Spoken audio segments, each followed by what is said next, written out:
If you don't know Neil Brennan, you probably don't know comedy, right? Neil Brennan is in many ways like the Forrest Gump of comedy. He has been everywhere. He knows everyone. No comedian who is worth their salt in anything does not have a story about Neil Brennan. I don't care where they're from. I don't care what they're doing. I'm talking about comedians from other countries as well, not just in America. Like they know Neil Brennan, right? I know some of your story, but I don't want to miss it, especially for the audience. So Neil Brennan is born where? Philadelphia, outside Philadelphia. Okay, I had like Ireland in my head for some reason. It feels like it. It feels like Brennan. It really is. It's such an Irish name. It really is. I'm an Irish citizen, but I got my. Oh, you are? Yeah, I got my citizenship like recently. Oh, look at you! I don't know what to do with it, but congratulations. No, just do it. Just use it. I'm gonna EU. I'm gonna move somewhere in the EU. Okay, so you're born in Philadelphia. Born in Philadelphia. The last of 10. Last of 10. How many boys? How many girls? 6 boys, 4 girls. And and then I don't know. It was just you youngest of 10. It's pretty chaotic, and it's a lot of kids in a house. It's a bit like an orphanage, but no one comes. Were your parents? No one comes to take. Okay, I'm curious. Like the age gap between 1 and 10, and where your parents 10 kids in 16 years. 16 years. But I'm curious about by the time your parents got to you, were they like, oh, fuck it? It was pretty. Do they just not care anymore? It was just kind of like, yeah. It's whatever's gonna happen is gonna happen. And but still, I was like, I worked a lot. I caddied. But I was like drank, smoked. And my mom would just kind of not even. Wait, how old are you when this is happening? 13. Wow. Damn. Yeah, that's 13, young. 14. I got underage drinking when I was 16. Cops. Oh, damn. Yeah. So you I mean, were I a wasn't. troublemaker, kind of. Yeah, but I stopped once. I remember the end of high school being like, I don't really need to drink. Like I've never been that into it. It was just like I was just doing it. I wasn't much. I was similar in that like I was friends with a lot of friend groups and pretty funny and like. What was the family funny? Because I've never known this part of your comedy. Like, who was the funny in your family, or where did the funny come from? My dad liked comedy. I think a lot of what his jokes were kind of stolen from like Frank Sinatra and like where I'd go like, oh, I know that cadence.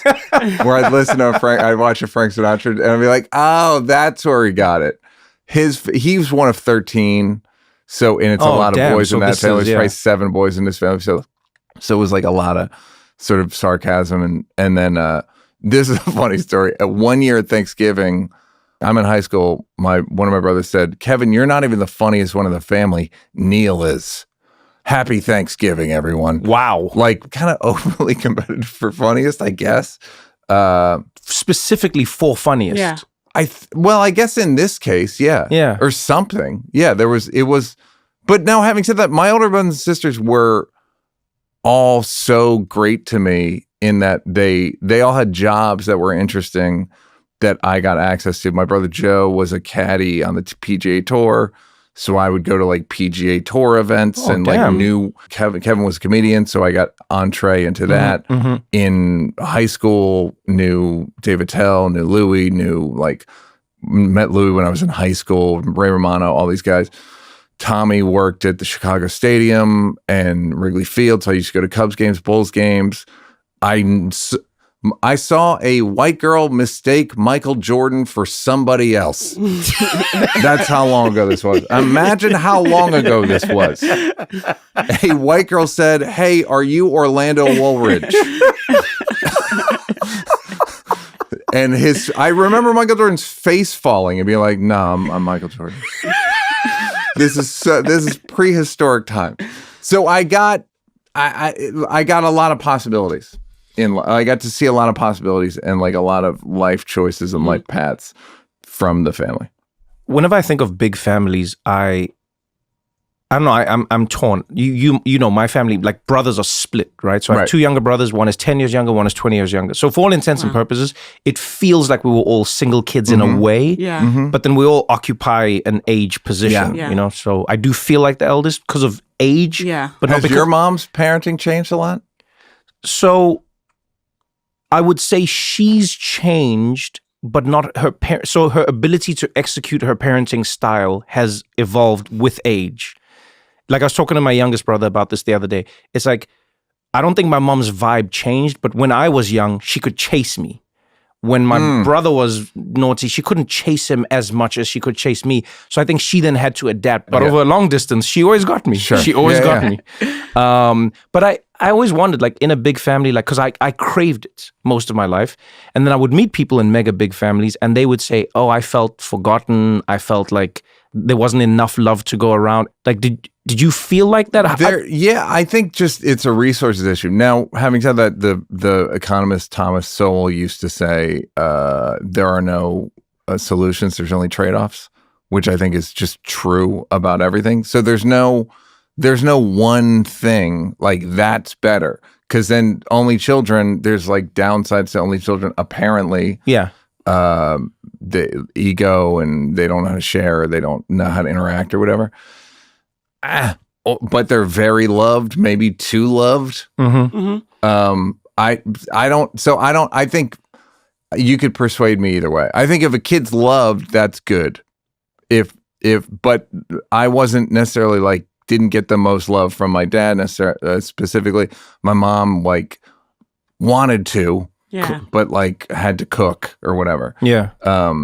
So, and she did, but it's just, she had her hands full. So I don't know. I don't know what the best, what do you're doing it. I know. So how do you? Well, I'm curious before I answer this. Do you and your siblings get on?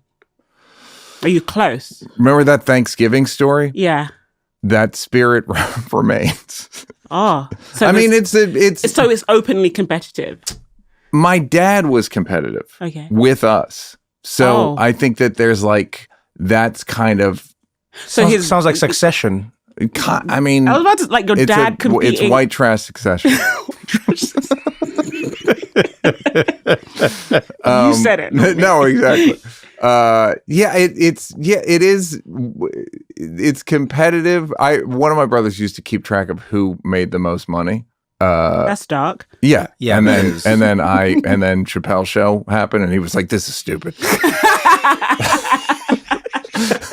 So I don't. I would say it's a mixed bag. I think some are close, some are not. But the good news about 10 kids, you don't have to be close with all of them. Yeah, that's what I mean. It's multiple families in one because most of the time I feel like your siblings sort of not have to be, but you have to be close to them because these are the only people who've shared your existence. But then when there's 10, there's a lot of people who've shared your existence. Yeah. You can choose within the 10. And there's also that generational thing. Yeah. Of my brother, Joe, 16 years older than me. So he said to me recently, he's like, I realized like we never really knew each other. I was like, yeah. How would we have? He moved out when I was 4 or something, or maybe even 3, Yeah. So it becomes more like an uncle thing. Also, the thing with siblings is just like, if you weren't siblings, oftentimes you wouldn't be friends. Like that's just if you met them in a bar, what are the odds? But now you're forced to become friends, which is so tell me what your plan is. If you're executing it. I'm reading this book called Siblings Without Rivalry. Okay. When I'm done with the book, I'll let you know. I'm really afraid because I come from, I don't know if it's like African family dynamics. I don't want to be generalized here, but I always remember there were always like fights about land and fights about... It sounds so parochial. I was about to say, that sounds like an insult that someone would say. I know, it sounds like... To an African. I'm just going to listen. It sounds like Trump. Go on. It sounds like Trump. They're like, they're eating cats and dogs and fighting over land. No, but like, conflict was kind of ambient in the extended family.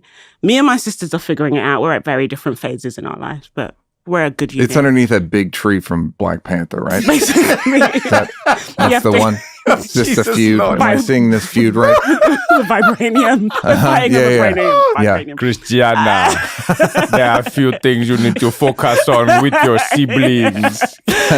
You know, the weirdest thing for me with Black Panther is like, sometimes when I do that, because it's like the accent that they're doing is a South African accent, but then not a South African accent. So even when I do it, I have to like... You have to adjust. I have to undo. You were in it and do a different accent, right? Yeah. I had to like, because I wanted to match the general accent.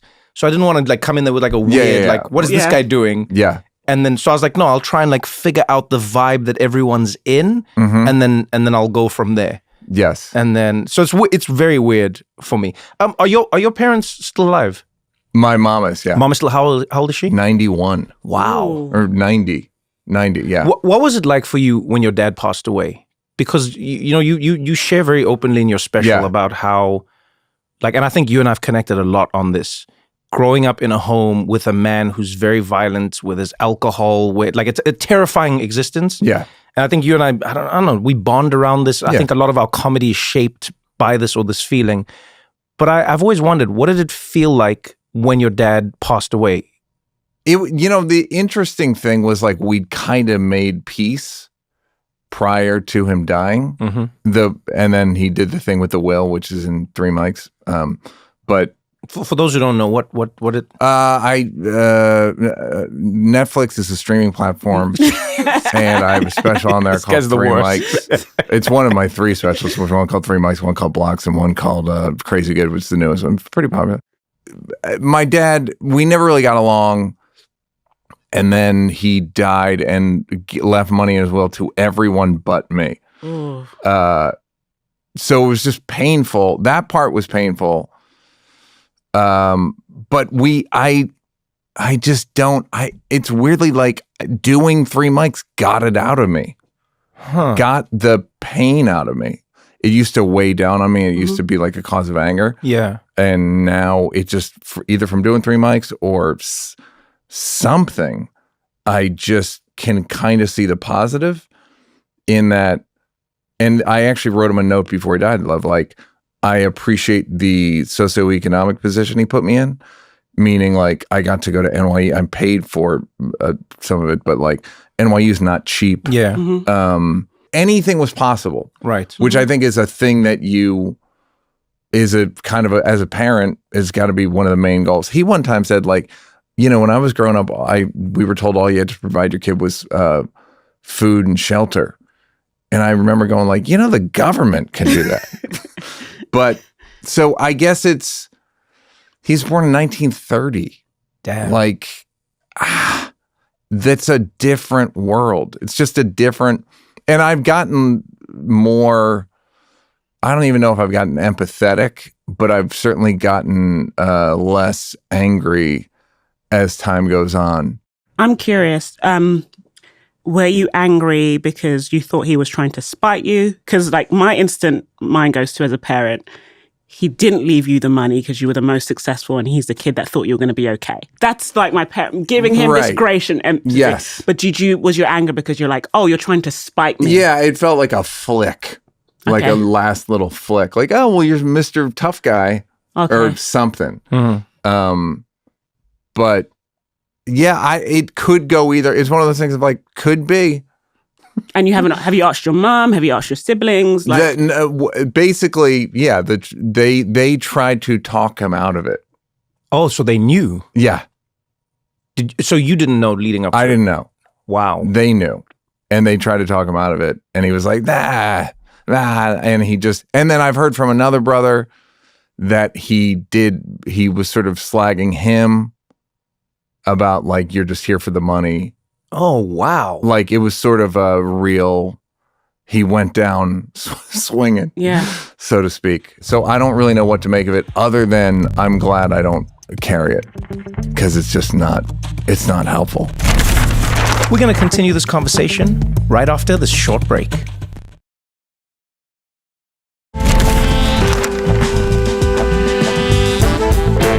So I'm curious because you guys are both comedians. I'm not. Mm-hmm. Is comedy really that cathartic? Because hearing Neil, you say I released this thing, I surrendered it, and I can put it behind me. Is the some work of it that is the work that you just say it so much that it's in a weird way you'll relate. Yeah, it's material you don't believe anymore. Yeah, it's Chappelle has an observation that jokes are like tires that the tread wears out. And if I'm doing a show about my dad, you just after a while, it's what? So there's partially that, which is just sort of getting tired of saying something. And I would say it's more from the spiritual stuff of releasing it. But there was, before the spiritual stuff, there was this idea of I don't know. I think I just sort of talked it out. Have you talk less personally than I do. But your earlier shows were a little more personal. Yeah, so I used to speak more personally, and then I realized won't make that mistake again. No, I think there's sort of a weird idea I adopted in and around taking over the Daily Show, and it was like, don't make it about you. Do you know what I mean? It was like, okay, it's about the show, it's about the work, it's about the, and now on the other side of it, now I'm going back into more personal material. Now I'm going back into, but it's funny, I never thought it was cathartic. So even in your early work, when you're sharing about your experience being mixed race, and it wasn't. You were just, I'll be honest. I don't think it's cathartic for most comedians. If I'm honest, I think what happens a lot of the time is comedians have found like it's almost like a shield that you can put in front of you to seem like you are dealing with the thing, but you are not dealing with the thing, fine. and you're speaking about it to people. So people are like, oh wow, you're speaking about it, so you must be over it, or you must be. Yeah. But I don't think it's cathartic. The reason I don't think it's cathartic is because comedians get to do the thing with the audience, and that is we escape with the laugh. Oh. Do you know what I mean? Yeah. And so I think real catharsis requires you to stay in something until it is released, as opposed to finding a way to escape. You know, and so is it avoidance then? It's not avoidance. It too psychological, like no. Look, it's not avoidance. I think, and I was thinking about this before this conversation. I was going to ask you, this generation of comedians is the first. I remember the shift. I don't know if you remember. There was a point in comedy where we saw almost every few months a comedian committing suicide somewhere. Mm-hmm. You would just hear it. You'd walk into a comedy club. The good old days. Everyone would be around. Everyone would be around a table in the club. And there'd just be like a sad feeling, and you'd be like, hey, what's going on? And be like, oh, did you hear about Bobby? Yeah. Did you hear about blah, blah, blah? And did you hear? And be like, what happened? They're like, oh, yeah, no, they found him in a hotel room in Pennsylvania. They found him in a hotel room in Ohio or something. They found him in a hotel room. Yeah. And this was constant. It was almost expected in many ways. Mm-hmm. And then I don't know what happened, but suddenly something shifted. All of a sudden, comedians wouldn't be ordering the chicken wings backstage. They were ordering the celery and the kale and the baby carrots and the hummus. And then they wouldn't be ordering a drink like a cocktail or whiskey. They'd be ordering water. And then comedians would be like, oh yeah, I gotta leave now. I'm working out in the morning. We're in a way, it's a contradiction in that people are getting. I think culture in general is getting more like self-carry. Yeah, wellness. Yeah, wellness. There you go. Now the thing I wanted to talk to you about was I had something I want to talk to you about, which is what I call wisdom theater or wellness theater, performative wellness, performative wisdom. Meaning, we talked about a mutual friend of ours who wanted to be the most healed guy. Oh Jesus, yeah, this is killing me. Where people go on podcasts, they host podcasts, they no offense.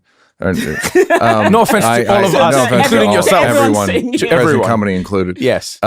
Where it becomes about performing wisdom, performing self-care, performing altruism, performing and it's like, this isn't it either.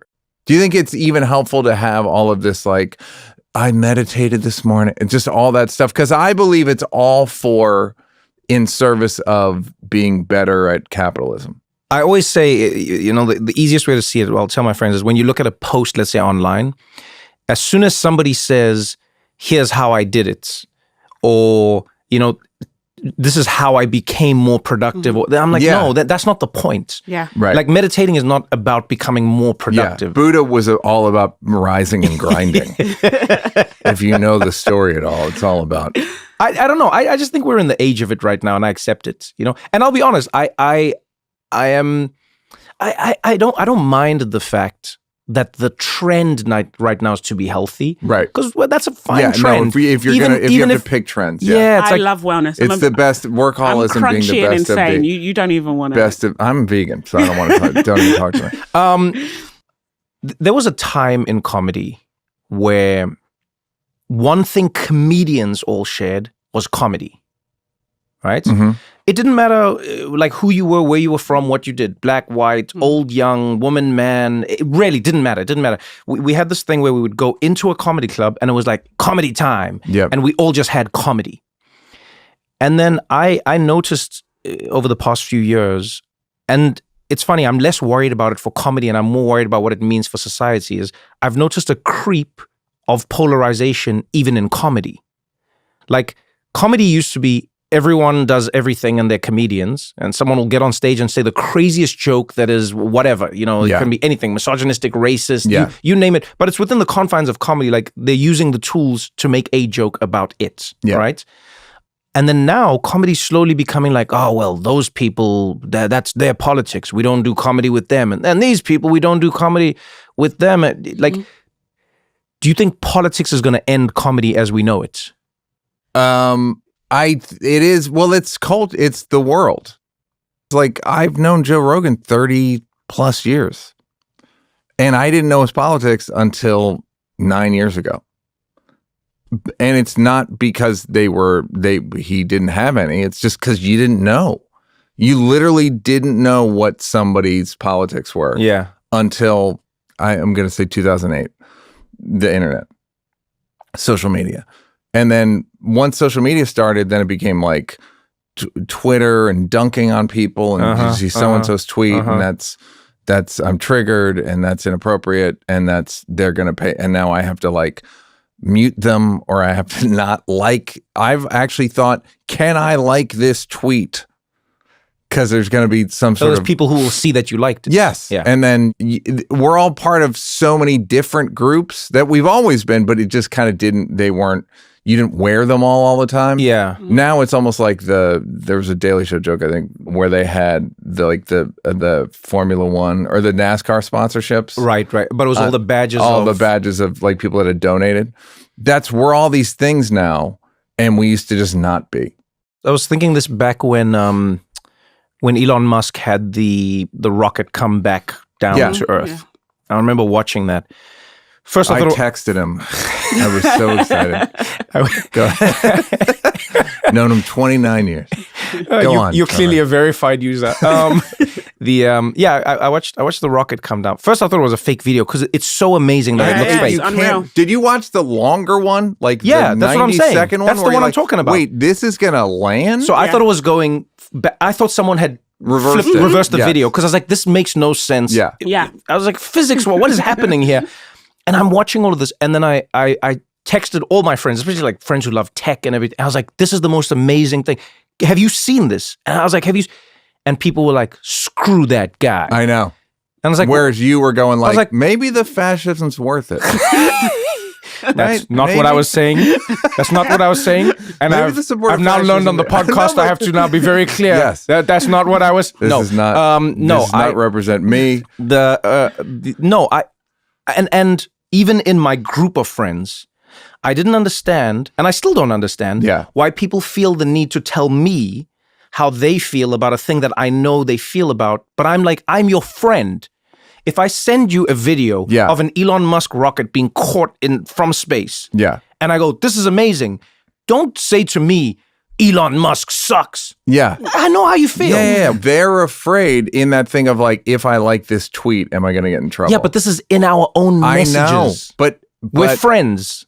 Right, but it's infected that as well. Oh man, that's terrifying to me. It really has. I think it's terrifying to me. Once people start releasing texts in court cases, in doxing case, any of these, that's like this is bad. No. This is bad. No. I'm going to go on the record and say I will never judge anybody for texts that get released unless those texts indict them about something they've done in public, because of it's like a comedy club. It goes back to the same rule. If we're in a comedy club, we know that the people in here are trying to say things that elicit a laugh from the audience. So a comedian will make a joke about anything. They'll make a joke about murder. They'll make a joke about genocides. They'll make a joke about rape. They'll make a joke. I heard a comedian make a joke referring to a bunch of suicides as the good old days. That was on this podcast. I don't know where I heard it. That was on one of the episodes. What? Go back through the episodes and you'll find it. But that's what I mean. It's like there's the context. And when we maintain that context, Yeah. people know, oh yeah, you can send something to your friend or your family member that is egregious. It can be the most horrible thing towards them or towards somebody else. But because of the context, they know that you're joking. They know that, do you get what I'm saying? Mm-hmm. And I actually worry about that world. I don't want to live in a world where we now have to sort of like... Thought police. Yeah, we have to now go like, I've never had that thought. I do not think anything that is bad could be funny. I do not think... Never say in private what you won't stand behind in public. No, but it's a joke. I wouldn't say many things. I say crazy stuff in private. You do, you do actually. What I'm saying, but it's freedom. Then there's no difference between private and public. Yeah, obviously there are private acts. There's things that you do in private that you will never do in public. But just be who you are. I think it's easier. Have you ever been on a group chat or even a one-to-one chat where someone's texted something and you've been like, boy, that's hot? Yeah, I mean, that's what texts are for. I agree. Every group chat with me. But have you ever gone, do I give it a ha-ha? Do I give it a thumbs up? What do I give this? And if it ever goes public?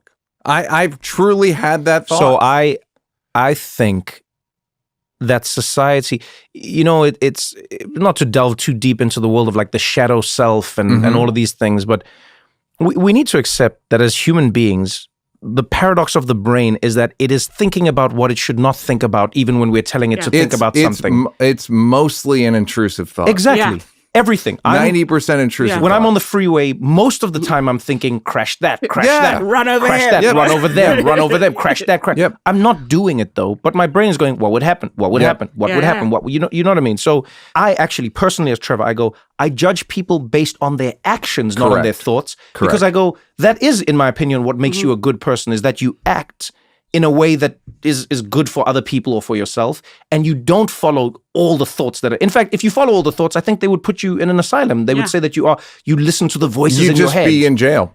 Exactly. I personally just feel suspicious of people who are like nice about people all the time. Just like that person makes me feel... that is true. I'm with you. But that's the world we're in right now. Like, if you say anything about anyone, public or private, it has to be a nice or kind thing. Because I just think it's not the human experience. Sometimes, like, because I'm like, oh, I don't like them. And people are like, why? I'm just like, it's just a feeling. They've done nothing. I just don't, like, that's a real thing to have like this visceral reaction to someone. But I think the way our politics are in the world, the way the world is going, is just that people think that they have to play nice all the time. It's just they're just being disingenuous. It's just it's creeping. Do you think it's hurt comedy as a whole? No. Okay. I don't. There's no comedy. First of all, it's never been more popular. It's never been more lucrative. So this idea that comedy's being hurt or cancel culture, any of that stuff, it's like everyone I know that I want to do a joke like, yeah, you got to be careful as a comedian because, you could say something and then somebody will clip it. And then next thing you know, you'll be doing arenas. It's everyone I know that gets canceled. You get canceled up. It's the crucible.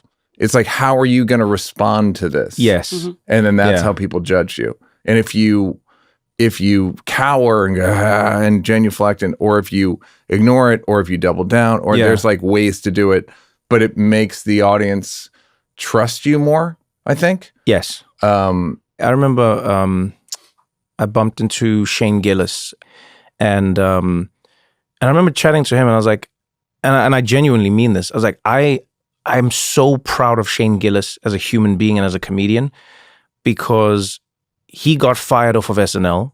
People discarded him. They're like, he's out.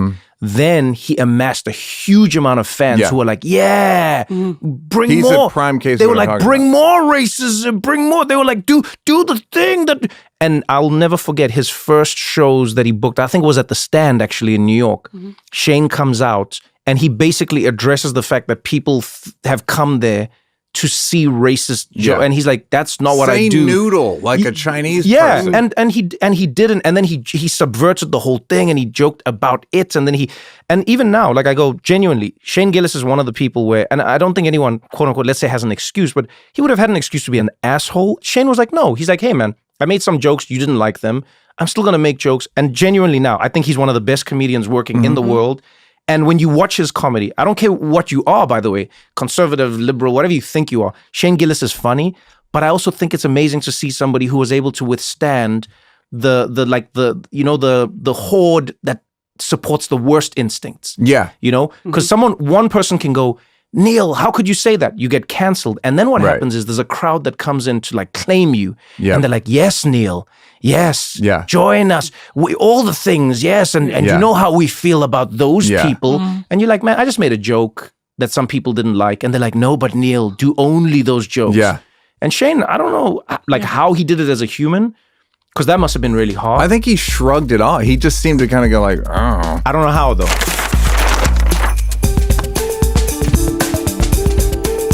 This next segment, Core Memories, is brought to you by Starbucks. The holidays aren't just about grand gestures, but the little moments that bring warmth, connection, and joy to the season.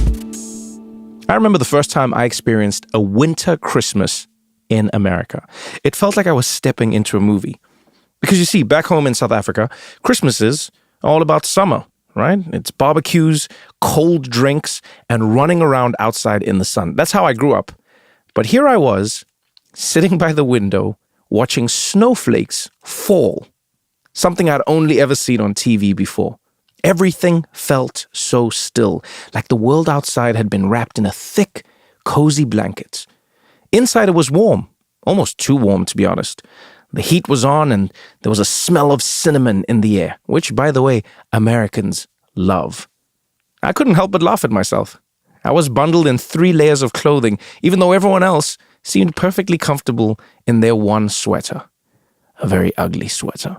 We spent the evening indoors playing board games where people were fighting over sheep. I still don't understand what that game was about. But what struck me was the coziness of it all. Everyone gathered together, and the sound of laughter filled the room. It was such a contrast to the Christmases I had grown up with, where everything was loud and outdoors, and this was slower and it was more intimate. And honestly, I loved it just as much. There's something magical about being stuck inside because of the cold, surrounded by people you care about, while the rest of the world feels like it's standing still. That was the moment I realized Christmases aren't really about the weather or the food. It's all about who you spend it with.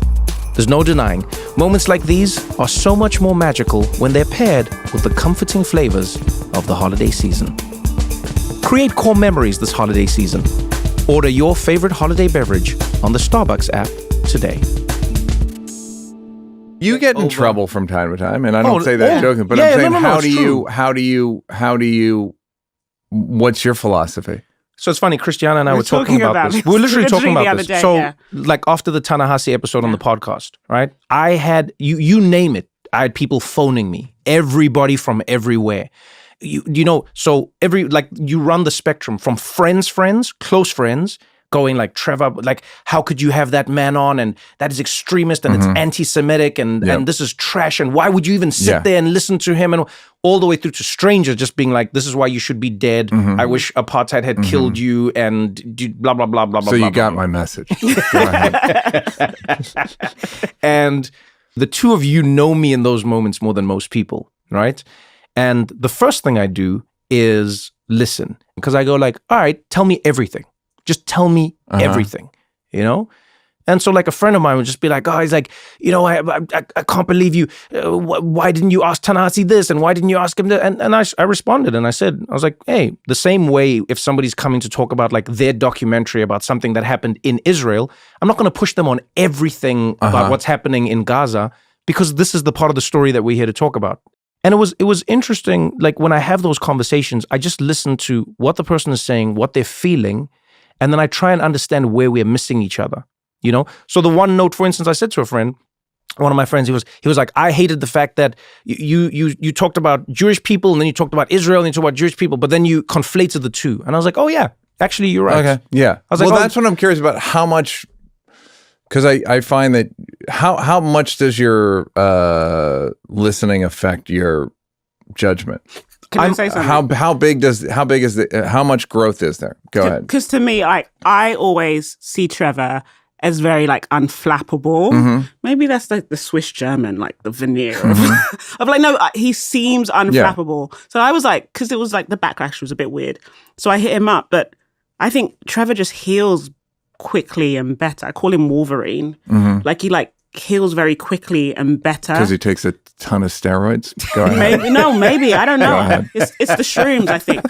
But no, I think he does feel it. That's what I'm No, I feel all of it. He feels all of it. everything. He's such a Pisces. I feel all everything. of it. What do you do? Play He's FIFA? very sensitive. No, I am very sensitive and I feel all of it. I wouldn't have... No, I'm but you don't... No, so... Okay. You don't see it.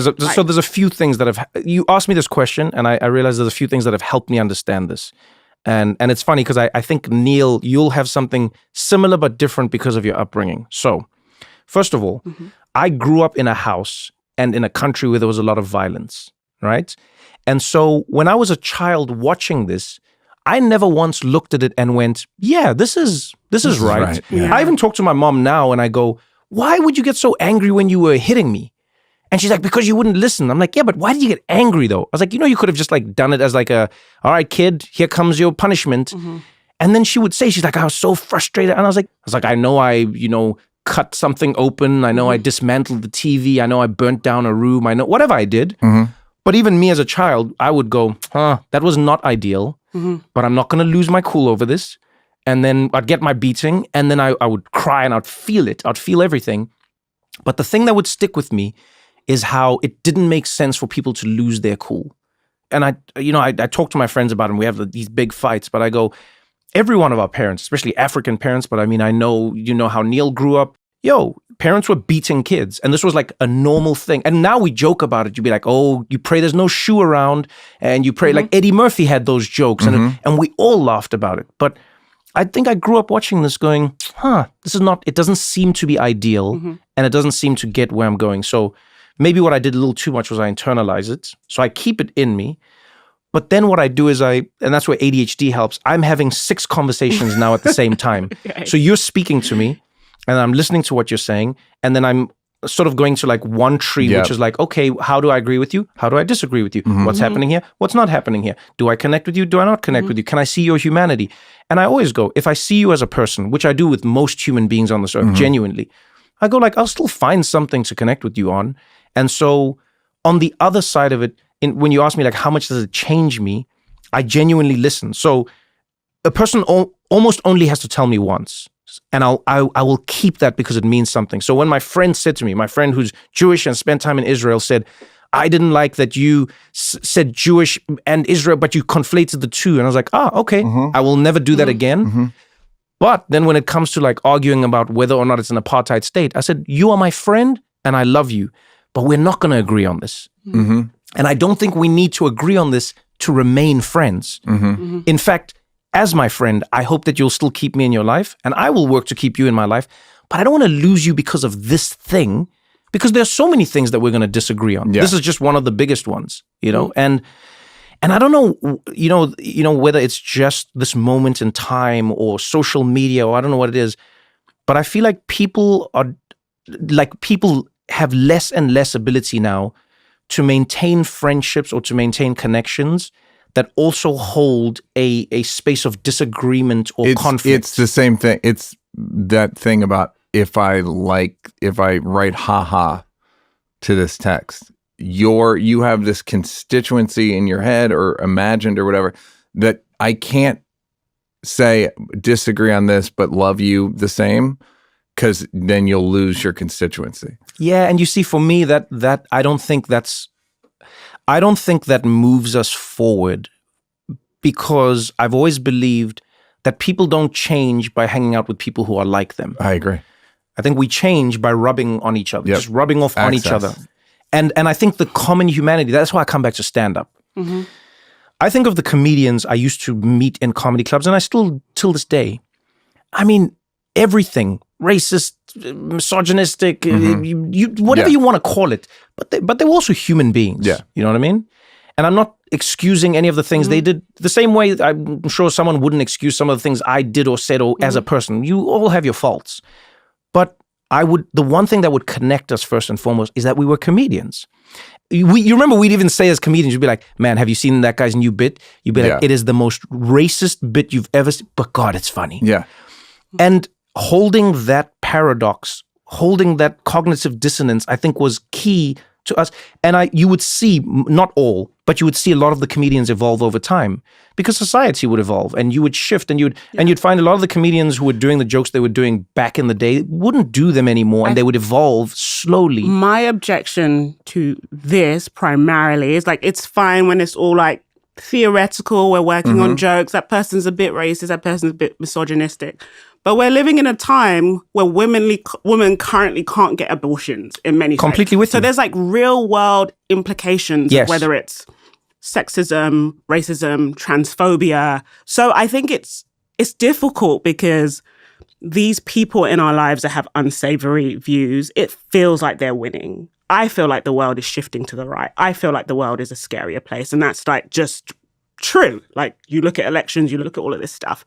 And so it's like, it's harder for people to be like, well, I can see you as a whole human being when your vote is the reason that like I was terrified to do IVF in Texas.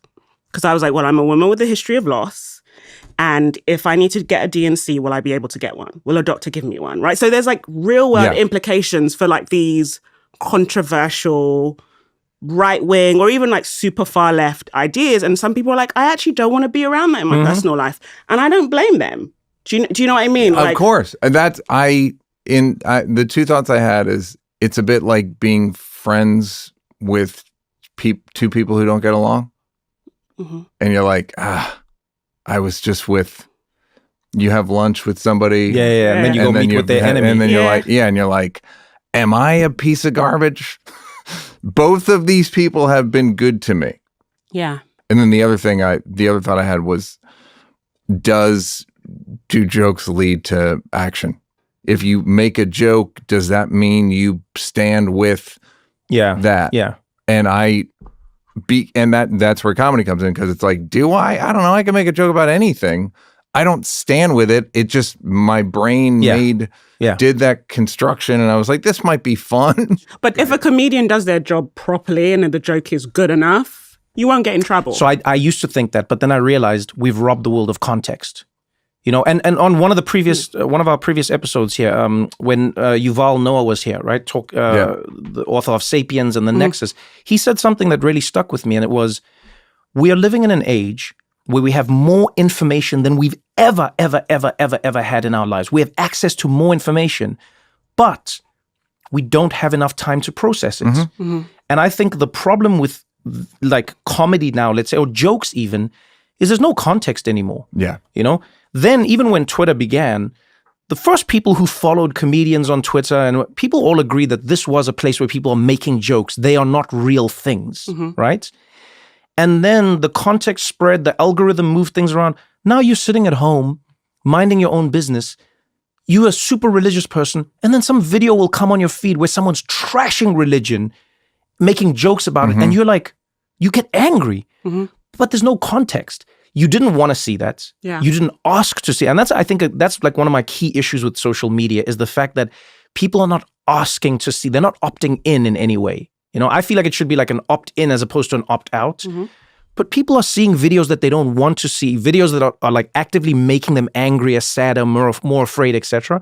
And I think that's actually hurting comedy and hurting the idea of comedy, as opposed to it being or not being. Does that make sense? But I also think like there's some things that people should be Listen, I like shame. I'm not like Brene You do love Brown. shame. I like shame. You love shame. I'm into Do you know what I mean? And I'm just like, it's one of my kinks. Whether you're a comedian, whoever you are, I don't kink shame, Neil. Great. I'm proud of you. Oh, so the one place he doesn't shame is kink. Okay. No kink. Okay. Oh, no. Shame, but no I'm kink. just like, there's some things that if Either way, I have an erection. Go ahead. Okay, Neil. No, I'm just like, there's some things, if you say them, there could be consequences. Like, I know every time I say something, I'm trying to teach my kids, something if I've had to learn the hard way is like, you say stuff, sometimes people get offended and there's going to be a backlash. So you're correct in that civil rights are a little wobbly in certain respects, right? But there's also there's a huge incentive to grievance. There's an incentive. The incentive to being in a conversation used to be somebody make a joke, you'd laugh. The incentive was to like be agreeable and be open-minded. To join, in some way. And now the incentive is to take offense and to be like, this is a chance for me to get all my picket signs out and represent for my invisible constituents. I agree, but I think we're also in a time for a lot of people where they feel there's a lot to be aggrieved about. I agree. And so we just have to acknowledge that, like, people are constantly offended because the world is very offensive. The issue I have with it is the getting offended. It is you on the other side of getting offended. And I say this from let's take comedy out of it for a moment. I think of language. Mm-hmm. So I speak many languages, as you know, Neil Brennan. And one of the things I love about speaking multiple languages is the fact that you learn how offensive the same thing is in another culture, in another language. Sure. You didn't change anything. You moved your hand in a different way. You did a thumbs up in one country and they're like, what did you say about my father? And you're like, wait, what? You put your hand under your chin in one country and they're like, what are you saying about my family? But Trevor, don't you adjust? No, listen. You adjust in different contexts, right? But that's because I've moved to places. Right? We are no longer moving. So we now live in a world. So there's 9 different languages. That's what I mean. So we're no longer moving. Before it made sense, I go to Dubai. When I'm in Dubai, I acknowledge I'm in the United Arab Emirates. I will respect the cultures and the laws accordingly. When I go to South Africa, I know my people. I will respect my people and I will work accordingly. I do this everywhere in the world. But now I'm not going anywhere. You're not going anywhere. You're not going anywhere. You're at home tweeting your friend, TikToking your people. You're not going anywhere. And then it takes you where the people don't agree with you, but you didn't go there. That's what I'm trying to say. And so the problem with offense is that everything is offensive to everyone if there is no context. So you can literally say something, you could say to your own grandparent, you'd be like, how old are you, Granny? And they'll be like, 93. They're like, whoop, it's almost time. And your grandparent laughs, ha, ha, ha. Yeah. You take that video, you put it on your own social media page for you and your few fans and your people. You might have 20 followers. For some reason, it sparks something. All of a sudden, there's a deluge of people coming to you saying, how dare you? Do you know what ageism does to our culture? Elder abuse. You're discarding. I don't care that they laugh. They probably laugh because they're scared of you. And you're like, no, this is my grandparent. They taught me this humor. I'm laughing with them. For instance, I've seen comedians, and you've seen this. I've seen comedians who have disabilities, deaf, blind, they have MS, cerebral palsy, whatever it is. They make a joke online. People don't know that they have that disability. And they just come after them. How could you? Yeah. How dare you, piece of trash? You. And then their fans come in and go like, excuse me, they have the disability. And then people are like, oh, I didn't know. Yeah. Oh, well, that's so funny. And I'm like, what just changed? Yeah. Nothing has changed. Your context and the way you saw the thing changed. And so I do agree with you. Yes, words have consequences. Yes. But I think we should never take for granted our participation in some of these ideas where we are choosing to get angry on some of it. We are choosing to take it like and make it like, Personally, I do this in my life with my friends, with my people. I encourage people to just, it's almost like filtering. Focus on the things that you should actually be angry about. Because there's a lot of things that actually it's like, oh, you just misinterpreted it. You really just misinterpreted it. It's a different perspective, different language, different culture, different vibe, different story, and it actually doesn't spoil your life. We're going to continue this conversation right after this short break.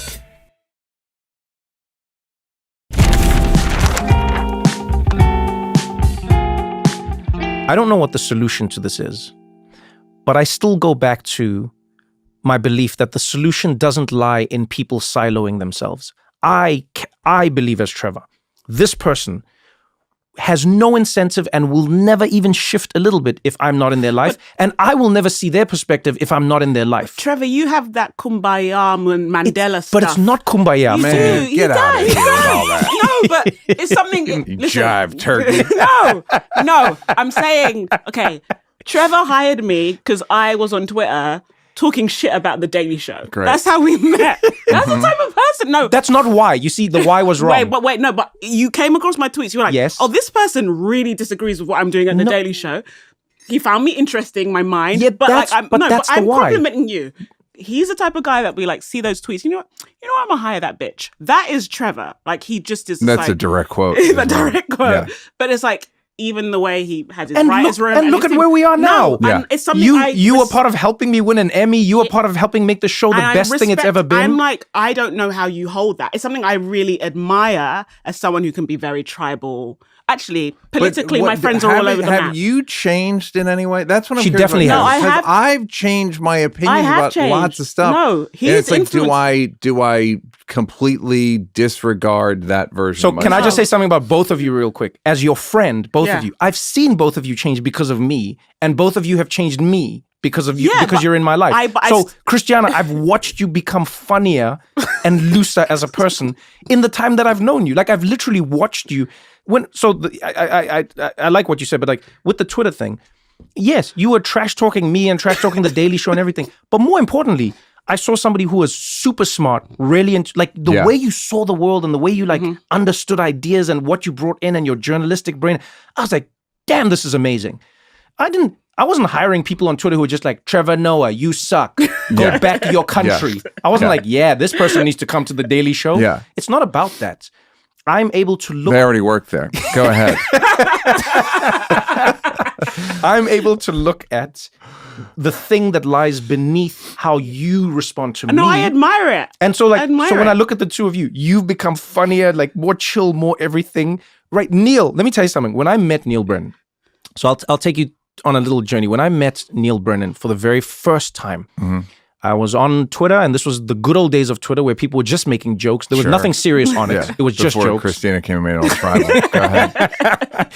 And there was just jokes. And I remember Neil had really funny jokes on Twitter. And I was like, this guy's funny. And I followed him. And then it said co-creator of Chappelle Show. And I was like, wait, what? And I went in. And I hadn't even like watched the Chappelle Show in that way. I never had cable. I couldn't afford it. All these things. Sob story, whatever. Copper roof. Yeah, you know how it is. You know how it is. Whatever. Crime, Tough life. Let's keep it moving. But I then went and I watched the show, and then I saw the first sketch, the black white supremacist, and then you're in the back there, and like your head explodes. And but then I like started research. I was like, damn, this guy's funny, and he's just been in everything that I love. So I follow him on Twitter. And now I just love his jokes. And then I come to America for the first time doing like random shows, and I meet him at the Comedy Store in Los Angeles. And I'm walking through the corridors there, very dark, very like sad. Satanic energy. It really is. And I walked in and I saw his face and I was like, wait a minute. I was like, Neil Brennan. And I was like, I know you. He's like, doesn't everyone? What are you, from another country? Yeah, it was very like, I was like, wow. A cigarette. And I was like, what? And I was like, yeah, hey, nice to meet you. I was like, I love you. I follow you on Twitter, blah, blah, blah, blah, blah, blah, blah, blah, blah. And Neil was like, very dismissive. Neil was like, okay, whatever, man. And like, just very like, leaning against the wall, like it's almost like a scene from Grease, but without the leather jacket, just like leaning on the wall and just like, whatever, kid, keep it moving. And I walked in, I went to do my sets or something. And then when I was walking out, Neil goes like, hey, wait a minute. Where you from? Get back here. He's like, where you from? And I was like, I'm from South Africa. And he's like, are you the guy? He's like, you followed me. I was like, yeah, I follow you. He's like, you're the reason I've got people. What did you say? You said, you're the reason I've got people with exclamation marks in their names following me. That's what Neil said. Neil was like, one apostrophes. day. Yeah, you said like, one day I was on my Twitter. Clicks. And it was just like Brad and Jenny following me. Yeah. And then the next day it was like, and I was like, yeah, terrifying. Yeah. And I was like, that's my friend Olisa probably. I told him about your tweets. And that's how we meet. Yeah.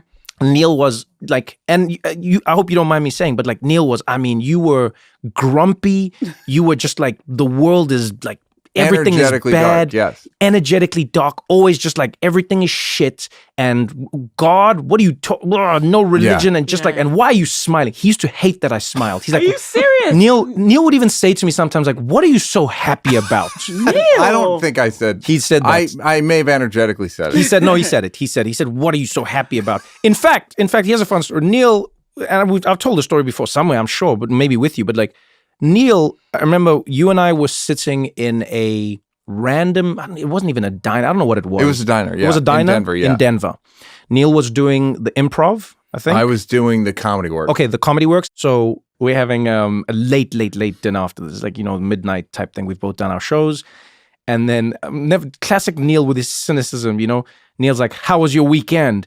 Did you make enough money to barely pay for your flights and your food? You idiot, you African fool. Yeah. And I was like, because we made no money. Yeah. Basically, as a comedian, you were lucky if you came home with a little money from the road. Yeah. You were just breaking even. That's barely. This is 12 years ago. This isn't like forever ago. Yeah, this is 12 years ago.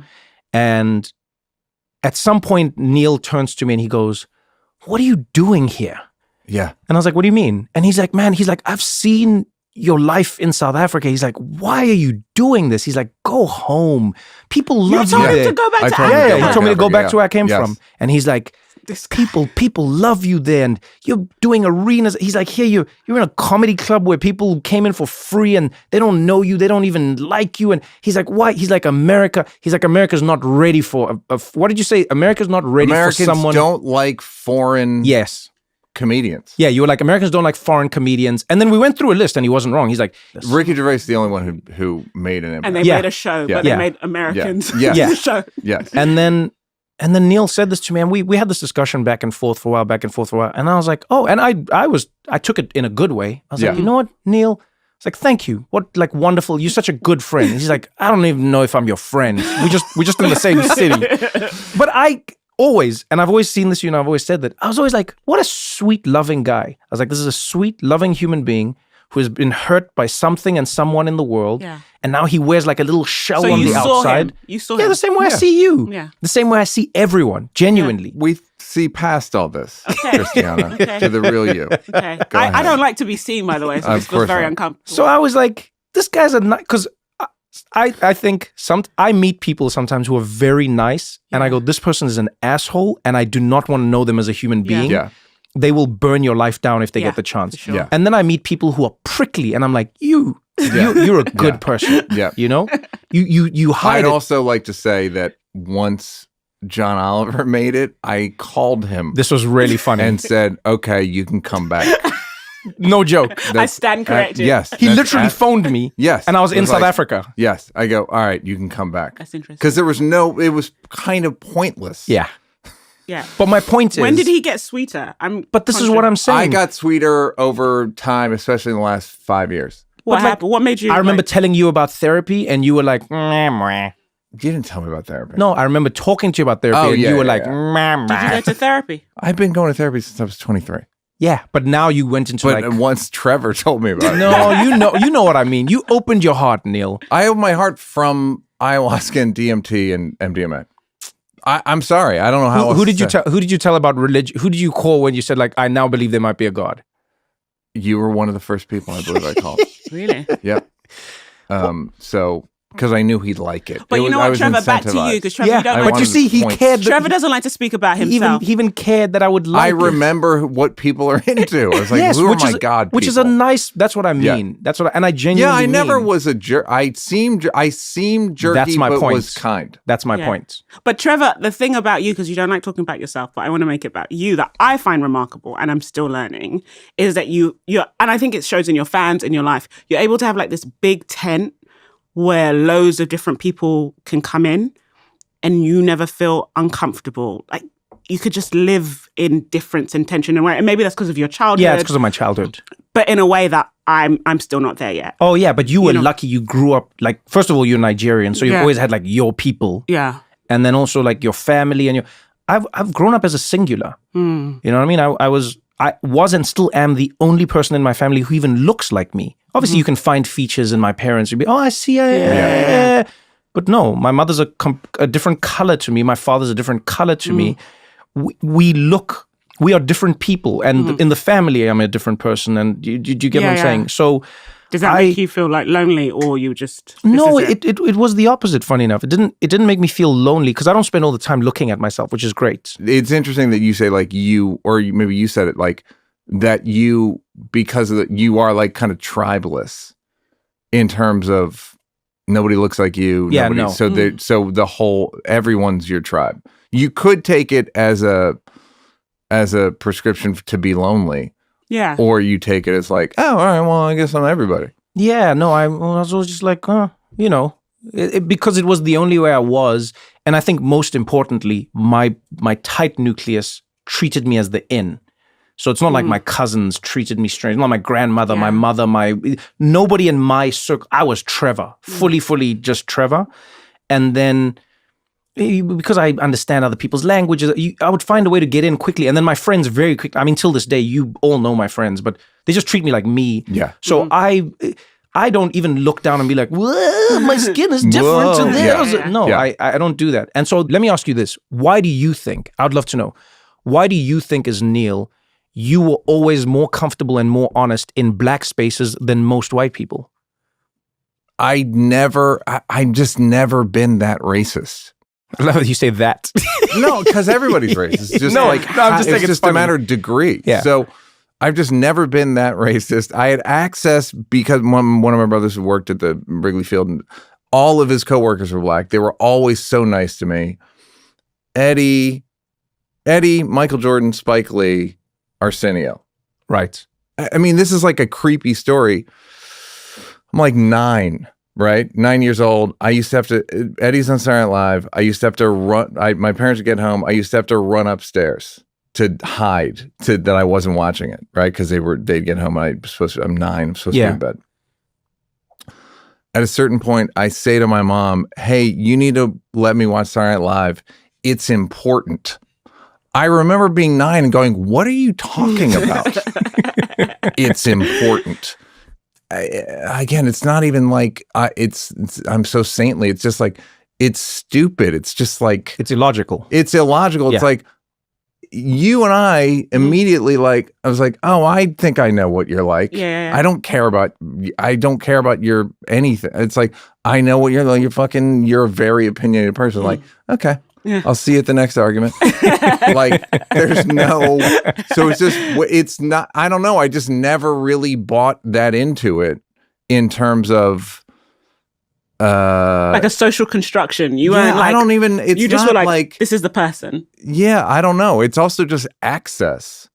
The most of sexism, racism, it's just all these separations that we deal with. It's like, if I was in your experience, what conclusions would I come to? If I was in yours, what conclusions would I come to? It's assuming that people are coming to conclusions for the same logic that I come to conclusions by, and not. If I were black, I'm mad as a white person. So imagine what I'd be like. And if I was a white man, I'd be so fucking rich. You can imagine. I'd be like, I say to my husband all the time, man, if they made me look like one of your friends, I'd be killing it right now. Yeah, so I'm sensing a movie here, guys. Yeah. He wanted to be a black woman. She wanted to be a white man. Someone dropped one of these lights on our head. At a podcast. So I think it's just theory of mind. It's like, what would it? I don't know. It's just assuming that someone's going to think the same things you would think, but if you were in that situation. So you see, I come back to what I was saying now about sharing space with people. I listened to your story and just listening to what you said, because of your brother, you went to a place where all of his co-workers were black at Wrigley Field. You're now associating and seeing black people in their fullness, in their completeness. It is a lot harder to be racist to black people when you know black persons. It's a lot harder. Yeah. Because you're like, no, I know Dave and I know Steve and I know Daquan and I know people. I know some are like this. I know some are not like this. Yeah. Do you get what I'm saying? Yeah. You then go, you're also in comedy, then you're in Chappelle's show. Again now, you're experiencing black people from all different walks of life. Everyone from Mos Def and Talib Kweli. I also think it's good personal experiences, meaning like Dave was, I don't know, we just got along. We were like close, we were like in, and this is exactly close at the same age, 18, 19. He was nice. He gave me an opportunity to write Hat Big with him. A lot of this is like, I feel it is like recompense for the opportunities that I've been given by Dave specifically, and then I give like black people all credit for that. A bunch of, meaning like, okay, I'll try to hire as many black people as I can because a white person hired me. Yeah, I kind of have to. I morally I have to. If I believe in any sort of moral framework, I have to try to not be that racist. When you became more spiritual, I'd love to know, like you and I, many years ago, on the Daily Show, we talked about depression and how it affects people differently. And this is before I knew I had ADHD. And then I was like, oh, mine's not like depression. It's just a byproduct of ADHD at times. I want to know from you, what do you think some of the biggest blocks were to you figuring it out. In one special, you're joking about wearing a device on your arm that electrocutes you to remind you to smile and seem more affable. Yeah. This is a real thing. Yes. And then it zaps me and I smile. Yeah. That's the cover art on Netflix. Is me fake smiling because you've been from being zapped. Yeah, but then now you smile more as a person. You just generally. Yeah. So what do you think was the? And it's not the. Let's start with the thing that you did, but tell me what you discovered that shifted you out from under the cloud. It's very dangerous. Ayahuasca, 5-MeO DMT, and then MDMA. I wouldn't recommend it because it's like it. The 5-MeO DMT, I like kind of lost my mind for a couple days. But those in sequentially, that's how I did them. And they worked for me. Did you do it under guidance or just like by yourself? Okay. I mean, not. Yeah, there's like a person there, but like they're not. There's like there are tribes on the Amazon who have a lot of experience in hundreds and thousands of years of sort of how to deal with certain things, and then there's people that I dealt with that they mean well. Neil, I'm curious, right? Because anytime I see you, you're working. I've never seen you like because you don't want to hang out with black women, obviously. So like, I've never seen you socially. So like, no, I'm curious. What does your depression look like? Because like, there's always this image of like, in bed, I can't work. I don't shower. Yeah, I was never. I was always trying to. I tried to work my way out of it. Okay, so that's why you're always working. I tried to achieve my way out of it. Okay. Yeah, like if I could get an achievement, which I think we've talked about before, it's like you get an achievement, you get a kind of a adrenaline spike that you take for good feeling, or you get an ego boost, which you take for good feeling. And then you kind of just like, and then it wears off. You're like, I got to do something else. Okay. And that's what they call a career. Okay. But yeah, so I did all that stuff. It's more a matter of changing my relationship to the facts of my life. Meaning, I'm incredibly lucky. I used to think I was unlucky. Yeah, you That's did. Crazy. I really thought I was unlucky. I really thought I was like reason for grievance. And then I realized like, no, I have a new idea, which is like, life isn't fair. No one's life should be as good as mine. Like I was dead wrong about what I thought was happening. Even the things that I thought were negative were positive. And it is like everything was your friend. It's all been good, and it's all been to my favor, even if it's I sent you that thing the other day about it's a Buddhist story about like, you never know. You never know what something means. Chappelle Show ends. I'm like, I never would be a comedian if it didn't end. All these things that I think were negative were positive, just in a different time frame. So that's the biggest takeaway, is that like changing my relationship to the facts of my life. And I do a thing where I literally write the facts of my life down several times a day. Oh, wow. So you like journal it. Yeah, but I call it a checklist to make it masculine. Because journal. But I call it like a checklist of like the facts of my life. Okay. Like you are this, you are this, you are this, you are this. You've got to do this. You got to do like this is incredible. Yeah. Just enjoy yourself. Yeah. I think that's a good advice for anything. It's like I can stay mad all the time in this situation, or I can take this as an opportunity for whatever, And so for me, it goes back to what we were saying about offense. It lives in the same world.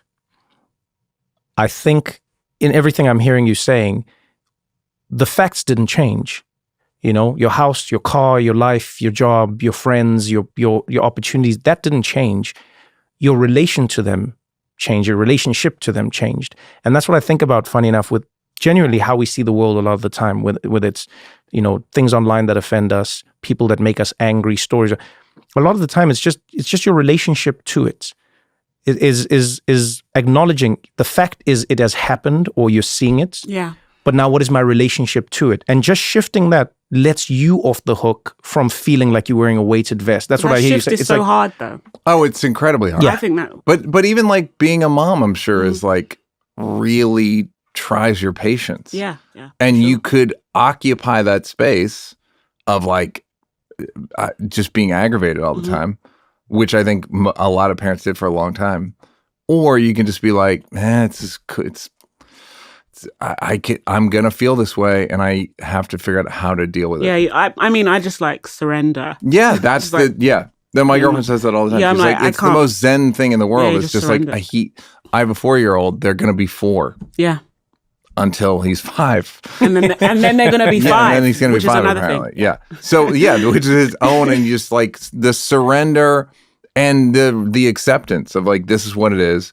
I can either look at it and have my fist balled up all the time, or I can just be like, okay, this is I'm here. I might as well enjoy it. Which is the corniest, tritest. Which is scary when you say that. Because I like to strive. I love striving. But I think life is a balance between the two. Yeah. I think if we live only in the moment, we neglect. Yeah, people that live in the moment it should be noted, are incredibly boring. Yeah, to speak to. I think you should. Honestly, I think it's about finding a balance. That's hard. It's holding almost those two ideas it's almost impossible because it's like how you look at it, how you choose to relate to it, how you move through, and sometimes you're not choosing it actively. But that's how I that's how I understand as Neil Brennan more now. A bunch of stuff was falling on me, and then I just tried to make it fall on me in a different way. Yeah, and I love that. In that like. Yeah, I'm incredibly lucky. I would argue most people hearing this are incredibly lucky in that, like, you probably have enough money there's all the things, the infrastructure that is in place for you to have Spotify, or anywhere you get your podcast. Fantastic. Yo, Neil, this was every time I speak to you, it's a joy. But this was extra special. Thank you for joining us. Thank you, Neil. If someone has to watch one of your specials now, which one do you want them to watch? Watch Crazy Good. Crazy Good, the most recent one. Yeah. All right. It's got the most timely joke. Well, for me, I think of it like Star Wars. Go watch the trilogy. Yes. If you watch 3 Mics and you watch Blocks and then you watch Crazy Good, you will know this Neil Brennan and you will see the full evolution. Yeah, you will see an evolution different. in my Because the last time I saw you was before Trevor quit the show. 3 years, I haven't met this Neil, and it's good. Good vibe. Well, you know, you got that dad energy in a good way. I can tell he's with a 4-year-old. No, I can tell he's with a because you're like being with a 4-year-old kind of does something to you, and you're like, I just fight with him. I'm like, who is this he Neil? Likes to fight. Yeah, I fight children. We'll save that for another episode. Neil, thank you so much. Thank you, Neil. Thanks for having me. Bye. Happy Mayor of Los Angeles, Karen Bass Day, everybody.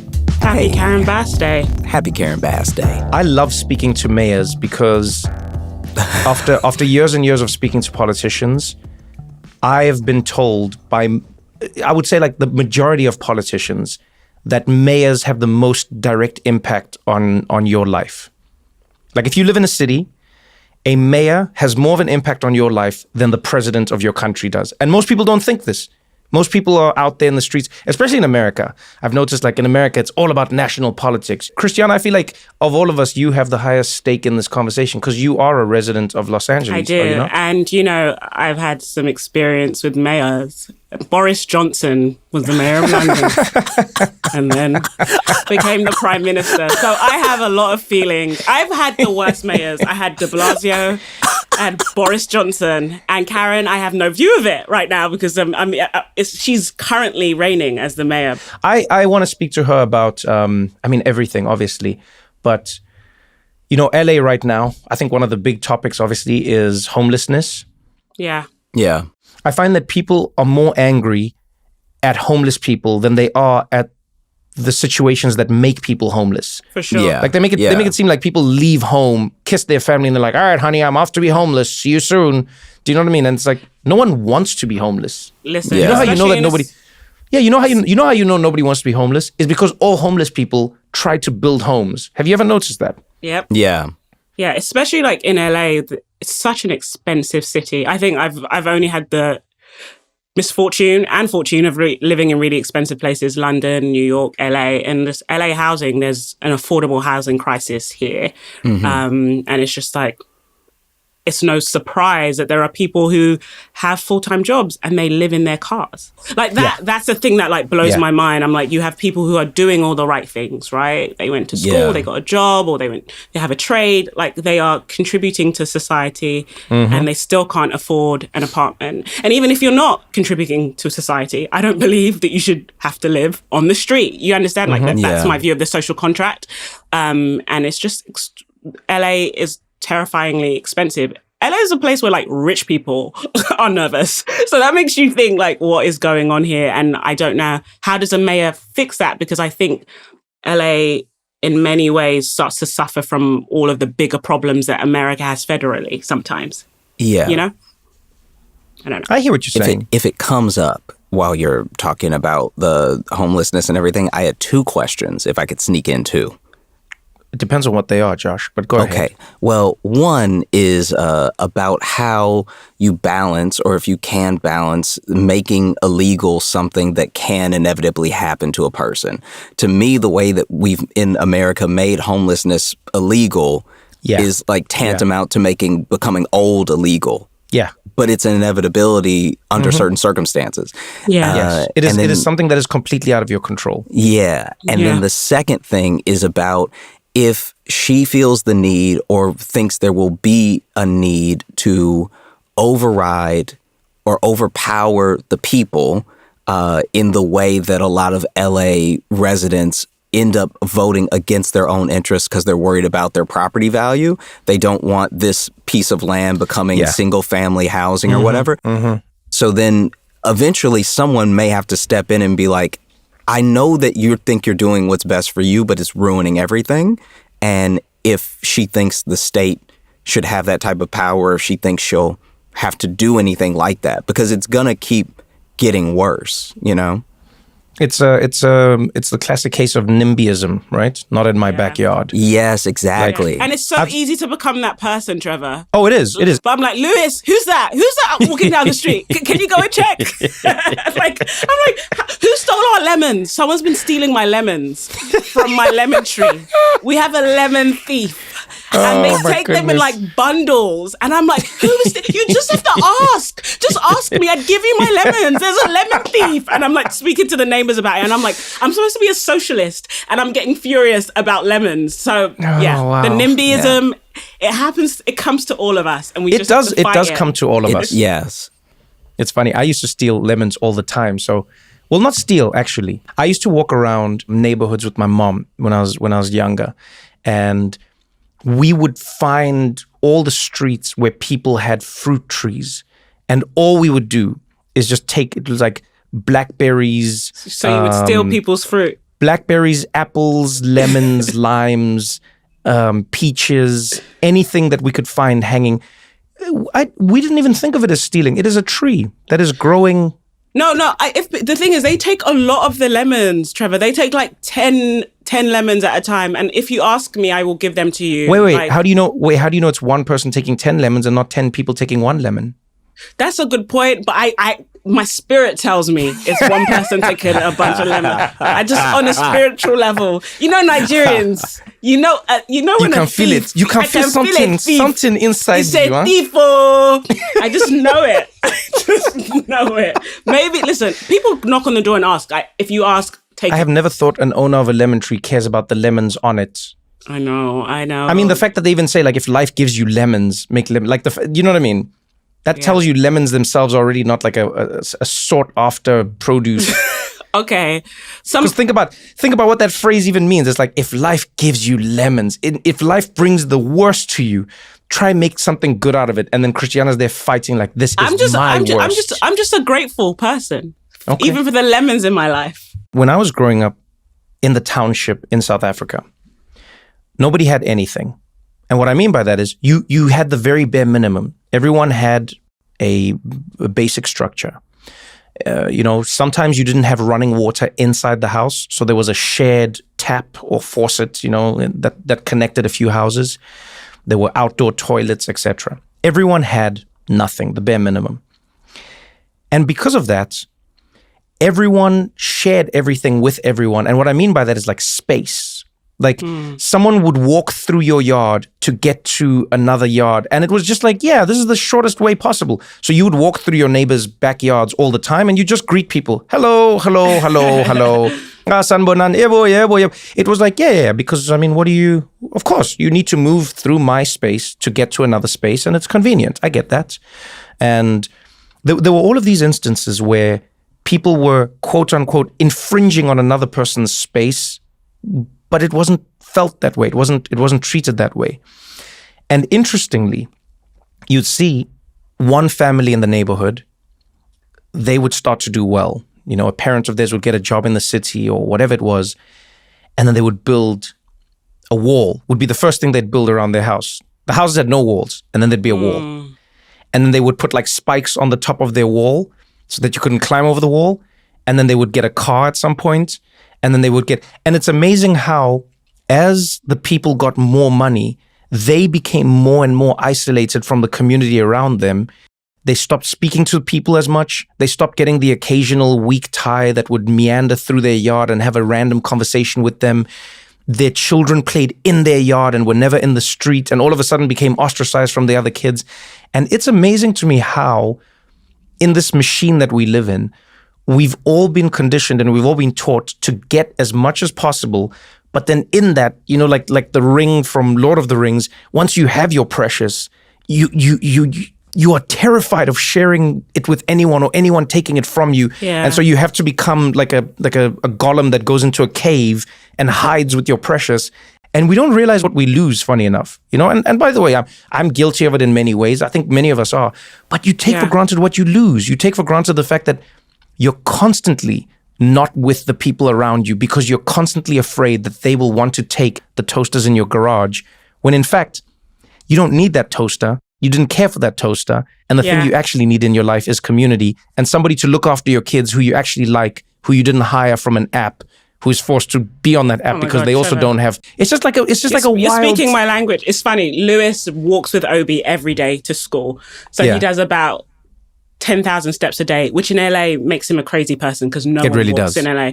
Every time we run into friends who are driving. They're like, why are you walking? And Lewis is like, well, this is the way we see people and we see the world and we get to know our neighbors. And in a car-centric city like this, where your friends can live completely across town, it's really isolating. And there aren't many ways to actually find that community you're talking about. You know what I mean? Because you're always in your car or you're always at work and then you go and buy something from the supermarket and then you come home. Yes. And it's something I've been like, oh, I'm in LA. I know all these people, but I never get to see them. And it's because like everyone's in their own mini fortress. And if you want to go on a date, you have to hire a babysitter through an app who may quit 2 weeks later. Not that happened to me, but maybe it happened to me. Yeah. But yeah, okay. I'm gonna get ready for the mayor. We're gonna talk about homelessness, crime, and what it is like being the first woman, I think, and then the second African-American mayor in LA, which is pretty wild. It's crazy that in 2023, there are still first anythings. Yeah. But let's get into it. Mayor Karen Bass. Mr. Trevor Noah. Well. How are you? Good. We're rolling? Well, okay, then we can jump into it. I guess jumping straight into it in the most apt way possible. Congratulations, you just celebrated 1 year. Yes. Of being the mayor of Los Angeles. Yes, it has been an exhilarating year. It really has. Mm-hmm. How many moments have you regretted taking the job? You know what? I haven't. You haven't? I really haven't. Not even once? No. I don't know if I believe that. No, but I will tell you, though, I wake up some mornings going, I'm the mayor? But no regrets. No. It's a massive job. It is. Being a mayor of any city is a monumental task. Being the mayor of Los Angeles is akin to being, a governor in some places and a president in other places. This is true. Because of how much, your job entails. Let's get into that aspect of it to help me understand, and I think for many people who will be listening to this. What is the mayor of Los Angeles tasked with doing? What is under your scope? What are you capable of doing? What are you not capable of doing? What's the job of mayor? Well, let me give you a couple of examples. Los Angeles is one city in a county of 88 cities. Los Angeles just happens to be largest. A mayor is not in charge of schools. The mayor is in charge of the police department and 44 other city departments, but social services like health care and the jails and other poverty-related programs, I'm not in charge of. So I work in conjunction with the county. Now, the good news for me is that because I've been involved in politics, not just as elected office, but I'm being on the ground as an organizer and activist, I have deep, long-term relationships with everybody on every level. So that has helped me tremendously. It's funny you say not schools particularly. I cannot tell you how many people have said to me, you're speaking to the mayor, talk to her about the schools. Right. Well, talk to her about the schools. I'm happy to talk about them, but I have no authority to You govern have no them. authority over them? No, I do not. Do you think people know what you have authority over and what you don't? No, absolutely not. But I'm going to tell you something, Trevor. This is my third office. I was in the state office and the federal office. People have no idea what any of these offices do. So whenever I have a community meeting, I have to spend the first half hour doing civics. I wonder, who do you think we should blame? That is that schooling? Is that education? Is it? No, I think it's our American culture. In what way? Because Americans are very apolitical and ahistorical. Now, ask somebody about a sports team or a celebrity, and they can tell you everything. Ask them who governs the schools and who takes care of the trash, and I don't know. It's the congressperson. They can tell you exactly how many home runs somebody has hit, but not who's running their neighborhood. That's right. Your journey is, in many ways, it's almost perfectly designed for you to be at this moment in your life. You know, I was reading through your history and through your life, and I mean, it's quite a storied journey. When you were a young girl, your father really, I guess, inspired you, and you know, through the things that he showed you, inspired you to become an activist. Right. You wanted to be part of changing your world. That's not what most kids want. That's not what most kids dream of. What was it about activism that made you think, I want to get involved in that? Well, you know what? I think it was the time period, the historical time period when I grew up, where change was happening all over the country and really all over the world. So it was the civil rights movement. And as a kid, I was watching it on TV with my father. And he would explain to me what the South was like because he was from the South. Right. He was part of that generation that came post-World War II. And so you thought to yourself, this is it. Absolutely. All I wanted to do was hurry up and grow up so that I could be a part of a movement. That's what I wanted to do. What was the first movement you were a part of? Really at school, you know, working as a middle school activist. And then the first campaign I worked on was Bobby Kennedy's presidential campaign. Wow. And I was in the 9th grade. Wow. What were you doing as part of the campaign? Oh, you know what I did? I signed up my mother to be a precinct officer. Really? But I did it. She never knew. Not until many years later. So I went up and down my block. I knocked on the doors and I told them why I thought Bobby Kennedy would be the best president. And what were you saying at this age? Why did you think he'd be the best president? Well, you know, there were two things that were happening then. It was 1967, 68. Yes. It was the war in Vietnam, and it was the student movement and the civil rights movement. It was kind of the end of the civil rights movement, the Black Power movement. Yeah. And I was talking about how I thought he would end the war and how I thought he would improve, you know, civil rights. And I was very passionate about it. I believed it very deeply. And then when he was assassinated, my whole world just collapsed because then I really kind of lost faith and said, I mean, Martin Luther King was killed. Right. Kennedy was killed, and activists were being killed every day. Student activists, Black Panthers, you know, there were always these murders. And so that made me really kind of, for a few years, kind of lose a little hope. So I left the country when I graduated high school. I was 17. I had never been anywhere. You know, my family had never been on an airplane. But I worked through school, and I graduated on Thursday, and I left the country on Tuesday and didn't know what the heck I was doing. Where did you go? I went to London and woke up the next day in a hostel going, what did I just do? But fortunately, I brought a round-trip ticket. But because I thought I was leaving. I mean, I'm done. You thought you were gone forever? Yeah, I did. What brought you back then? Well, fortunately, I had a round trip ticket. Right. But when I was over there, people were protesting to free Angela Davis, and I knew Angela Davis. I met her because she was a teacher at UCLA, and I used to ride my bicycle to UCLA and sit in her classes. And so I felt kind of embarrassed that people around the world were fighting to free somebody I knew. Yeah. And so I went home, and I said, no, I need to go home, and I have to make change at home. And that's where I've been. Making change is a task that I think oftentimes sounds a lot easier than it is. Mm-hmm. Because I think many people want to make change. Mm-hmm. Most people do not want to put the work in for that change to actually take place. Yeah, that's true. If I say to an activist, what is the hardest part of being an activist? They will say to me, it's realizing how slow change actually is. Mm-hmm. On the ground, how slow it actually is. People talk about Karen Bass before she was Karen Bass working in state office or on a federal level or as mayor. Everyone says you were connected to the people. Right. You had this affinity for the people, for what was happening on the ground. I guess my question is two parts. One, do you think that has led to, or that has been part of the reason you've been able to be successful politically? And secondly, what do you think other politicians miss by not being on the ground before they get into politics? Well, I think what a lot of people miss is their purpose. Like, why are they running for office? Why are they there? I think a lot of people look at it as a career, or they say, well, I'm running for this because I'm going to run for that. To me, I've always been driven by the issues. And I think it's always critical to leave your ego outside and stay focused on what you're trying to do. But Trevor, you hit it for why I've been happy now, because I'm back on the ground.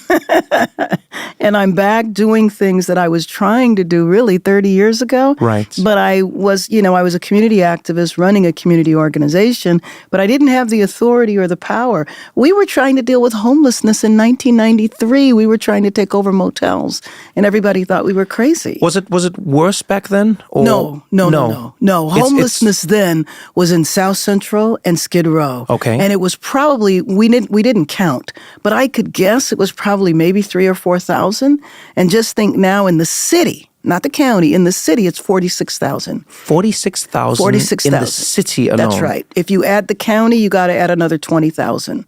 That's why you see tents everywhere. Before we didn't have tents, there were shopping carts. That's what homeless people did, was push shopping carts. And then the grocery industry figured out the technology so they couldn't get the shopping carts. And that's changed, and that's why we see the tents now. Right, that's right. So let's talk about the issues and I guess how they're inextricably intertwined with what you do now. Right. When your campaign launched, it very quickly became a national campaign that was about a local, race. Mm-hmm.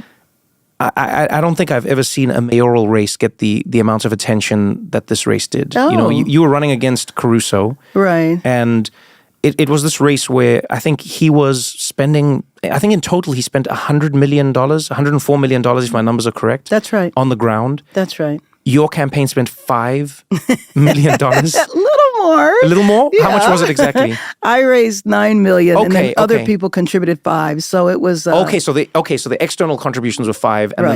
then but still that's exactly right. That's a huge return versus the spending. Let's start with that. Do you think there is too much money in political races now? Oh, gosh, yes. And the problem is that if you have personal wealth, there are no limits at all.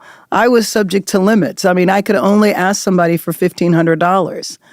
So my $1,500, and he could write a $40 million check, and it was, he's worth $5 billion. So, wow. $100 million is, I don't know, tip money. Wow. Yeah, that's a huge difference. Exactly. Was there a part of you that thought to yourself, what am I doing? I'm running against this guy.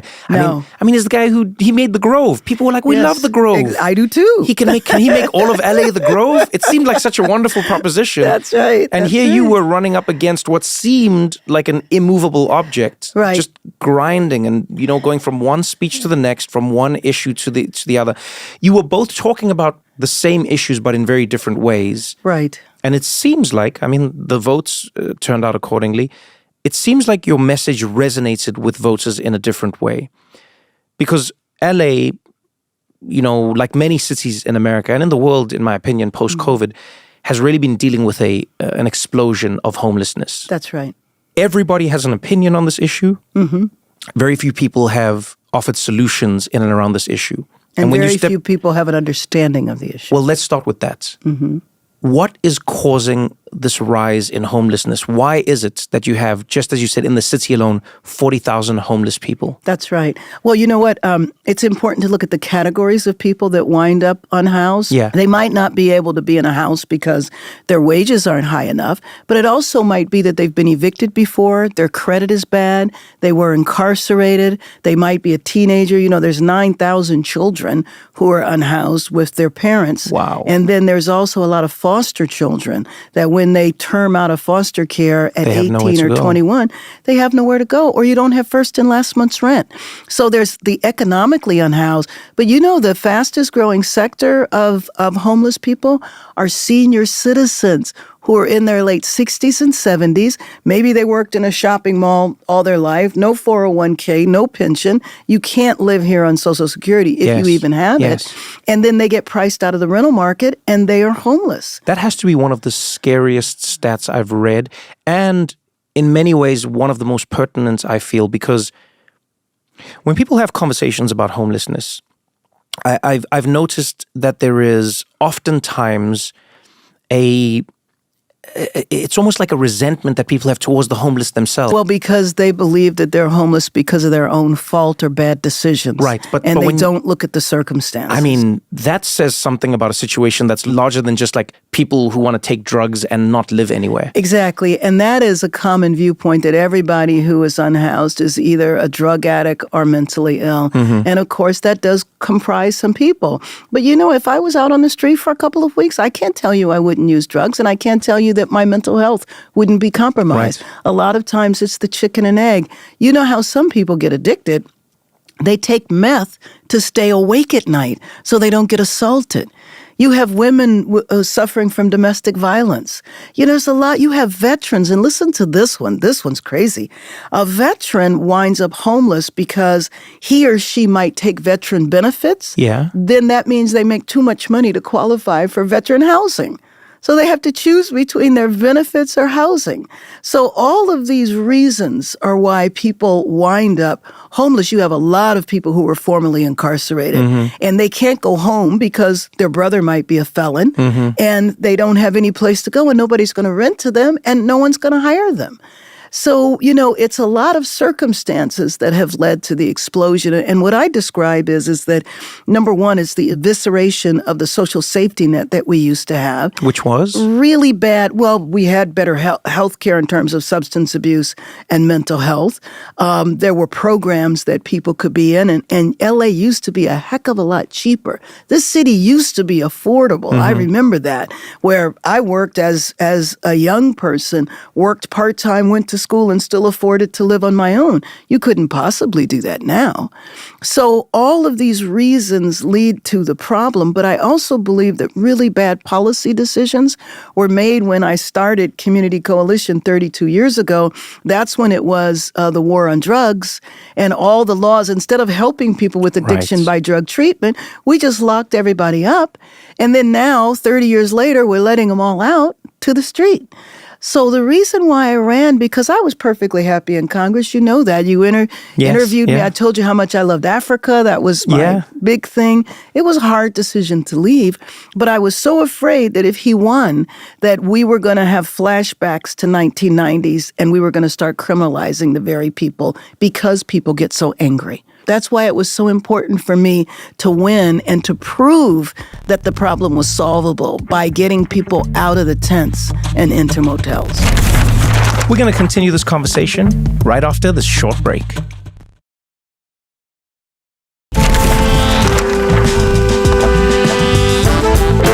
On day one, after winning the race, you stepped into your role, and the first thing you did was declare states of emergency. Correct.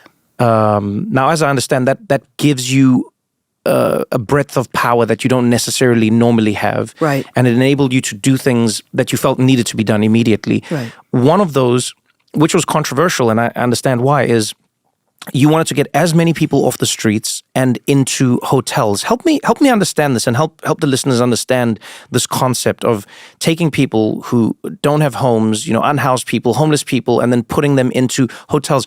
Whose hotels are these? Who's paying for the hotels? And why is that even considered a part of a solution? Sure. Well, the interesting thing was, because we all went through COVID, that's exactly what happened in COVID. So we didn't invent anything new. We learned from that experience. And guess what? Nobody was going to hotels or motels during that time, so it was fine.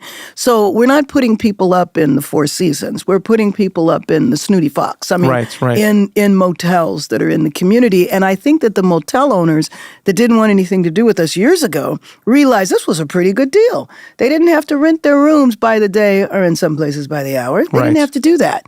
They had guaranteed customers, guaranteed tenants all month, because we try to rent out the entire motel. And then we contract as the city with a community-based organization.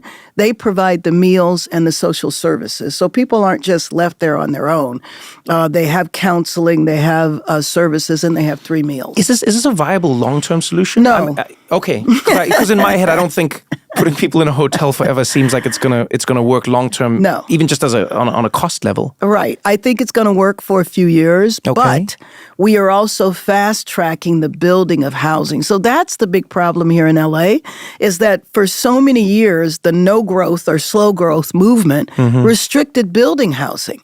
And so we didn't build the housing that we need. For example, the state has required us to build 500,000 units of housing in the next 10 years. Now, I don't know how we're going to make that happen, but literally we're required to do that, and we will be fined if we do not accomplish that. And so is this a number that is based on how the population is projected to grow? Exactly, and also what the population's needs are now. So, for example, there's a lot of people who are not considered homeless, but there's 3 families living in a 1-bedroom apartment. And I consider that homeless, unless they choose to live like that, and not too many people do. Right. They're living like that because they need 3 paychecks in order to pay the rent. Why is the rent so high? Because there is a severe shortage of housing. So because the no-growth and slow-growth movements were so successful all up and down California, the state legislature got tired of the NIMBYism on a local level, started passing a lot of state laws to preempt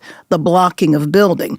And then what I was able to do, especially after declaring a state of emergency, it did give me the extra power so I could cut through the red tape to say, let's fast forward building. So that's what I'm doing. Now, we're putting people in motels, but we're also fast tracking the building. And that 500,000 units, I'm referring to all types of housing, not just housing for the poorest in our city. Do you think that the homeless issue that we're seeing, particularly in urban areas and particularly in democratic strongholds, is a problem that is, in many ways, I feel like it could be a problem that is seen as a failing of the whole party if it isn't worked on. Because, the Democratic Party for so long has said, we are the party of the people on the ground, and where the Republicans have said, hey, we're about business and we're about, tax breaks, et cetera, But if you have democratic cities that have high homeless populations, it seems like the promise is failing. It seems like, the allure of the idea isn't what it's supposed to be. Do you feel like there's an extra weight on you as a mayor of Los Angeles to prop up, one of the legs of the Democratic Party's table? No, I don't feel that, but I feel incredible pressure in order to get this problem solved. Pressure Absolutely. from the people? Well, it's internal pressure. I mean, this is why I'm doing this. This is why I ran. This is why I've loved my first year, because nothing gives me more pleasure than to go out to the tents where the people are, to talk to them, and then to see them 3 days later in a motel or a week later. I remember this one woman who said she was taking showers all day long because she was so happy that she could take a shower. Oh, wow. There's things like that that make it extremely rewarding. How many people have you moved, by the way? In our program of Inside Safe, it's been, and that's where we're getting you in a tent and moving you into a motel. Okay. It's been close to 2,000. But this year as a whole, we've moved 21,000 off the street.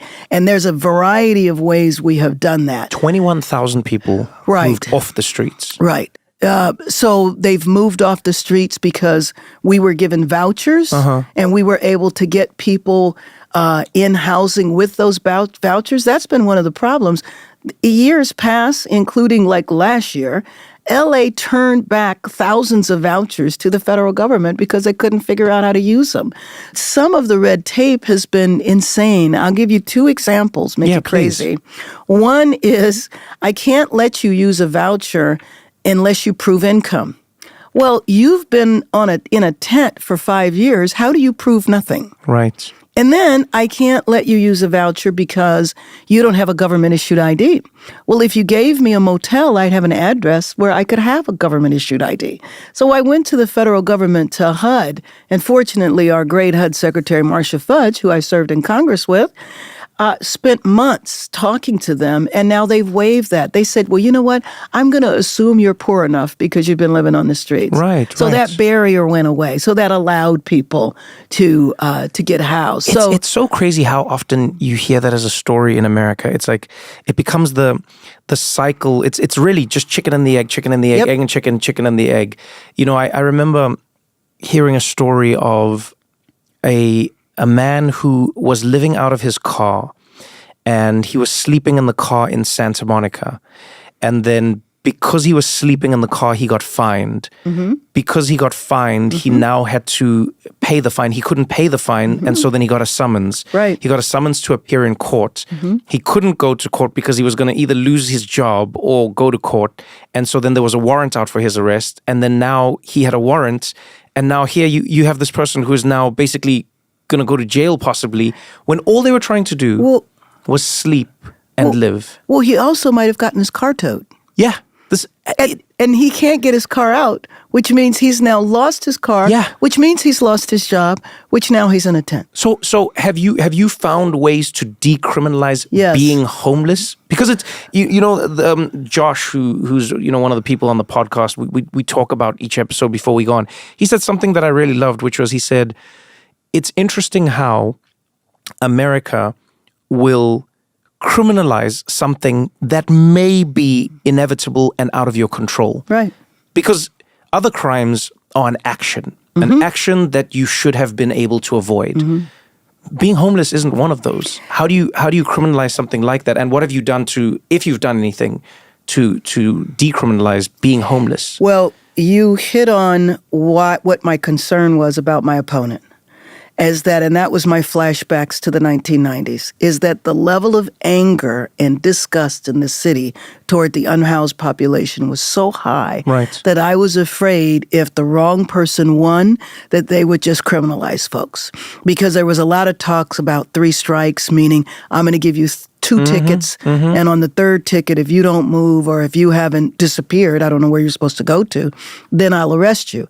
Now, you get arrested, you're going to be out in 5 hours, and you're either going to be right back there or you'll be someplace else. It doesn't solve the problem. That was my fear. That was my drive. So I didn't care how bad the campaign got. That was my passion about winning this election. It's a tightrope to walk as mayor, I always think, because you're in this interesting position where, on the one hand, you have to deal with everything that is happening. Right. On the other hand, you have to deal with everything that people think is happening. Yes. And the think is oftentimes more powerful than the what is. Yes. If people feel like there's more crime, then they think there's more crime, so they act accordingly, even if the crime hasn't gone up. And I wonder how you deal with that. The way I view it is, crime is an emotional issue, and if your car was stolen, there's a crime crisis. Oh, yeah, definitely. And you do not care about the data. Or if you go back to what you were saying a few minutes ago in terms of democratic cities, well, the reason why crime is up is because we've been too liberal and we don't enforce the law. Yes. But you could look at Republican-led cities, and the crime is even higher, or definitely no difference, regardless of the laws that have been passed. So why do you think then the narrative is around urban cities and democratic cities? What do you think that is? Well, I mean, I think part of it is race, absolutely. So you asked me the pressure I feel as the nation's 2nd largest city. Absolutely, I feel the pressure because the perception is, and it is a deliberate narrative that Republicans are good at pushing. So look at New York. 100,000 migrants sent to New York? But we have buses coming into LA, but not to the extent of Chicago or New York. You can't tell me that's not done to destabilize those cities. In Chicago, you have a brand new mayor. He's been in less time than I am. He has to hope to host the Democratic convention in the next few months. Imagine that pressure. So some of it has been orchestrated and pushed. It's a Republican narrative. And what do we have in common with the large cities? They're predominantly people of color. And so regardless of what the crime rate is, they will say the crime is out of control in Democratic-led cities. Their murder rate is higher. Their crime rate is higher. Well, generally where there's more guns, there are more people being shot. I mean, think? I find it's a very simple stat to follow, by the way. It's not as complicated as people would think. Right. But that doesn't mean that LA doesn't have its issues. Yes. How do you find the balance between being a mayor who is actively trying to make people feel safe, whilst at the same time acknowledging that for a long time, people have felt, and beyond feeling, people have experienced over-policing that makes them feel unsafe at the very same, at the very same hands of the people who are trying to quote-unquote protect them. Like, how do you find that balance? Because I'm sure on the one hand, every time you say police force, protect, etc., there's going to be a contingency of your base who says, what are you doing? Why are you even working with the police? Exactly. The police are the bad guys, quote unquote, in many ways. And then on the other hand, you have a large part of your constituency who will say, no, why aren't you working more with the police? Why aren't you fully handing over to the police? How do you strike that balance? How do you walk the line? So one thing about a city, and I certainly have to say this to some people who come from either or perspective, it's both and. So I set up an office of public safety. That's a traditional office, works with the police and fire, et cetera. But I also set up an office of community safety, which is not looking at law enforcement-driven solutions. So I have always been about how do you prevent crime? So when I started Community Coalition in the 90s, the first thing we did was organize a youth component to recruit high school students so they wouldn't get involved in gangs, because we had the Crips and the Bloods and 1,000 homicides, that particular year. So I wanted to divert young people away from gang involvement. And by the way, that was building on my own life experiences growing up, and the Panther Party did that a lot. As a matter of fact, there was a lot of gangs involved. But they got young people involved in politics. So that's what I did. I got involved when I was older in high school. Then I was involved in a lot of direct political activity, whether it was protesting the war or whatever was happening at that particular time. And so we involved a lot of high school students. And I have to tell you that 2 of those high school students are working for me, heading up the homeless effort, the street outreach. Wow. And they are now in their mid-40s. That is amazing. Exactly. That's actually amazing. Do you think that the government, both large and small, has done a terrible job of reaching out to people? Because it's interesting you talk about the gangs. I've always said, and I've always been fascinated by how gangs do the very thing that governments say they are unable to do, and that is reach out to every youth and make sure that they feel involved. Right. There is no gang that ever says, you can't get to the kids. There's no gang that ever says, we can't get them involved, they're not interested. Right. They go out there, they have outreach, they really just try and connect with people. And I mean, it's towards, a violent cause, unfortunately. Right.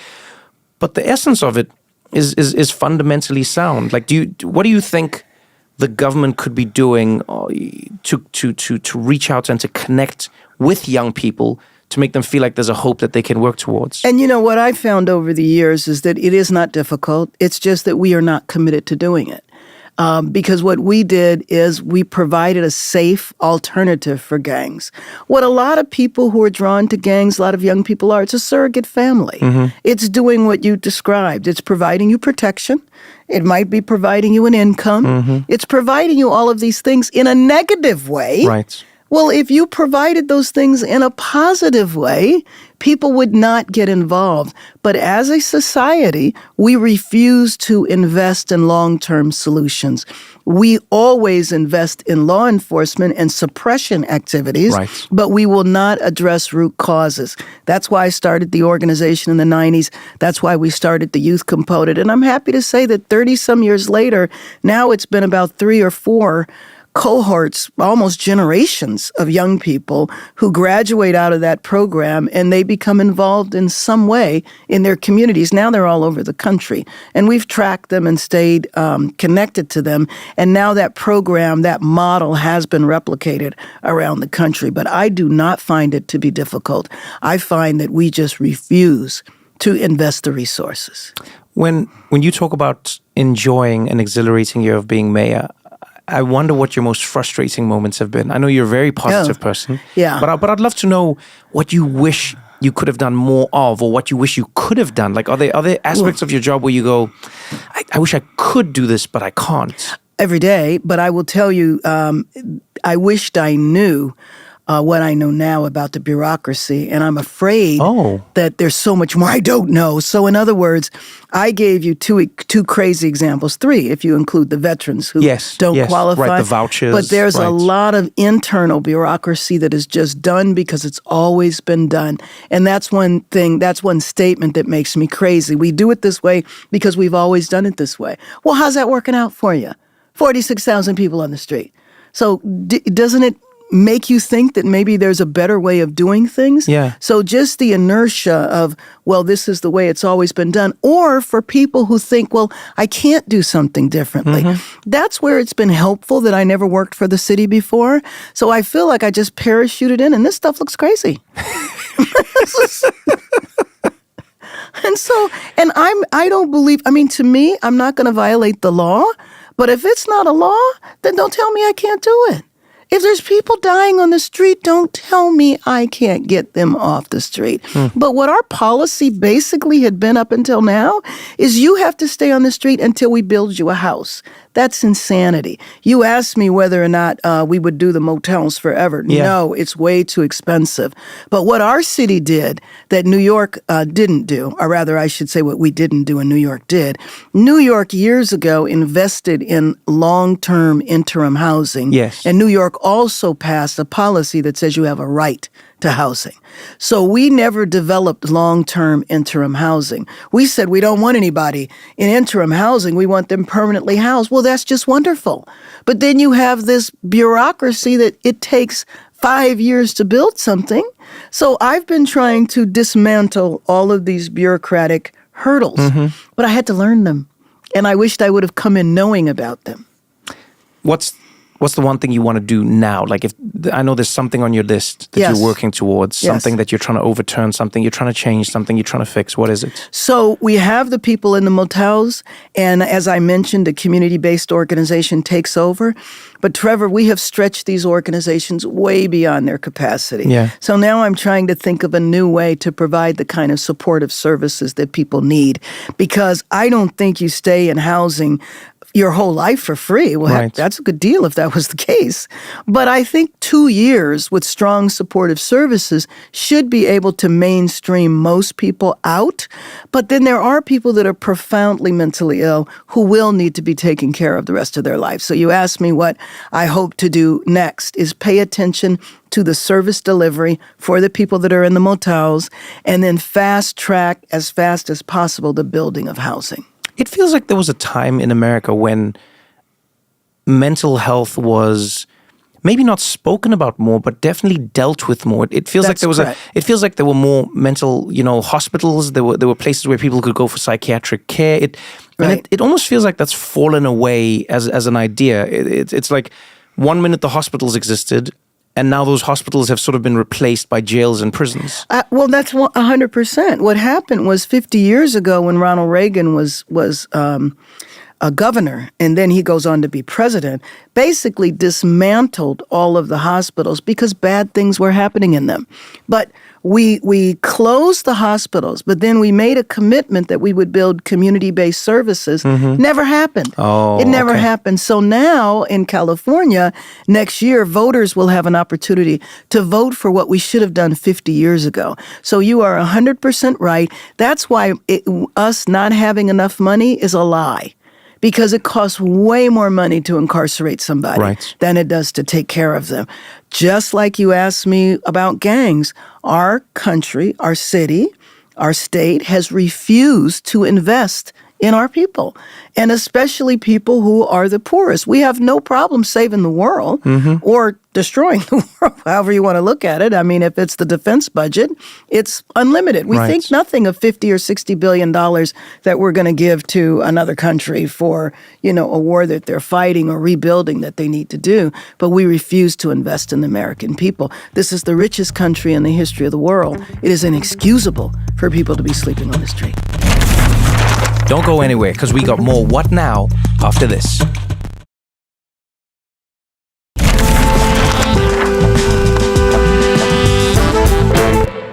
If there was one part of your job that you could include, like one thing that you currently don't have under your umbrella, but you wish you did, what would it be? What would you love to work on? Health. What it would be the health department. It would be my ability to control the health department and some of the county agencies. What would you change? Well, I would definitely infuse healthcare in much bigger ways. So, for example, health is at the root of a lot of homelessness. But right now, homelessness is just viewed as a housing problem. And the disconnect, because, my background, by the way, I have a lot of lives. One of my other lives was working in the emergency room. Yes. As a nurse and all that, PA nurse. And so I do not understand, it does not compute to me that you don't see the relationship between health and homelessness. I met a woman in a temporary housing who became homeless because she had cancer. So she was sick. She didn't understand why she was sick. She kept missing work. She got fired. She went to the doctor, discovered she had cancer. She didn't have health care either. Oh, no. So she wound up living in her car, and then she lost her car, and then she wound up living on the street. And I met her as she was on the men. She was in a temporary housing.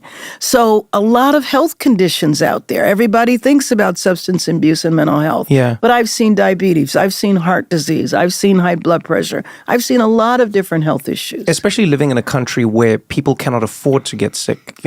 That's one of the biggest things I've noticed people terrified of in America. When I speak to random people, when I listen to stories, people will say, my greatest fear is that I will get sick in this country because the first thing I need to do is go see a doctor. I don't know if I can afford to do that. Right. And then if I eventually do get to see a doctor, the thing they tell me may be the fact that I cannot afford to live anymore. And so they wait until it's too late. It's an emergency room issue. Right. And like you say, before you know it, someone's living on the street because they spent their life savings trying to save their life. Well, prior to Obama and the Affordable Care Act, health was the number one, the leading cause of bankruptcy.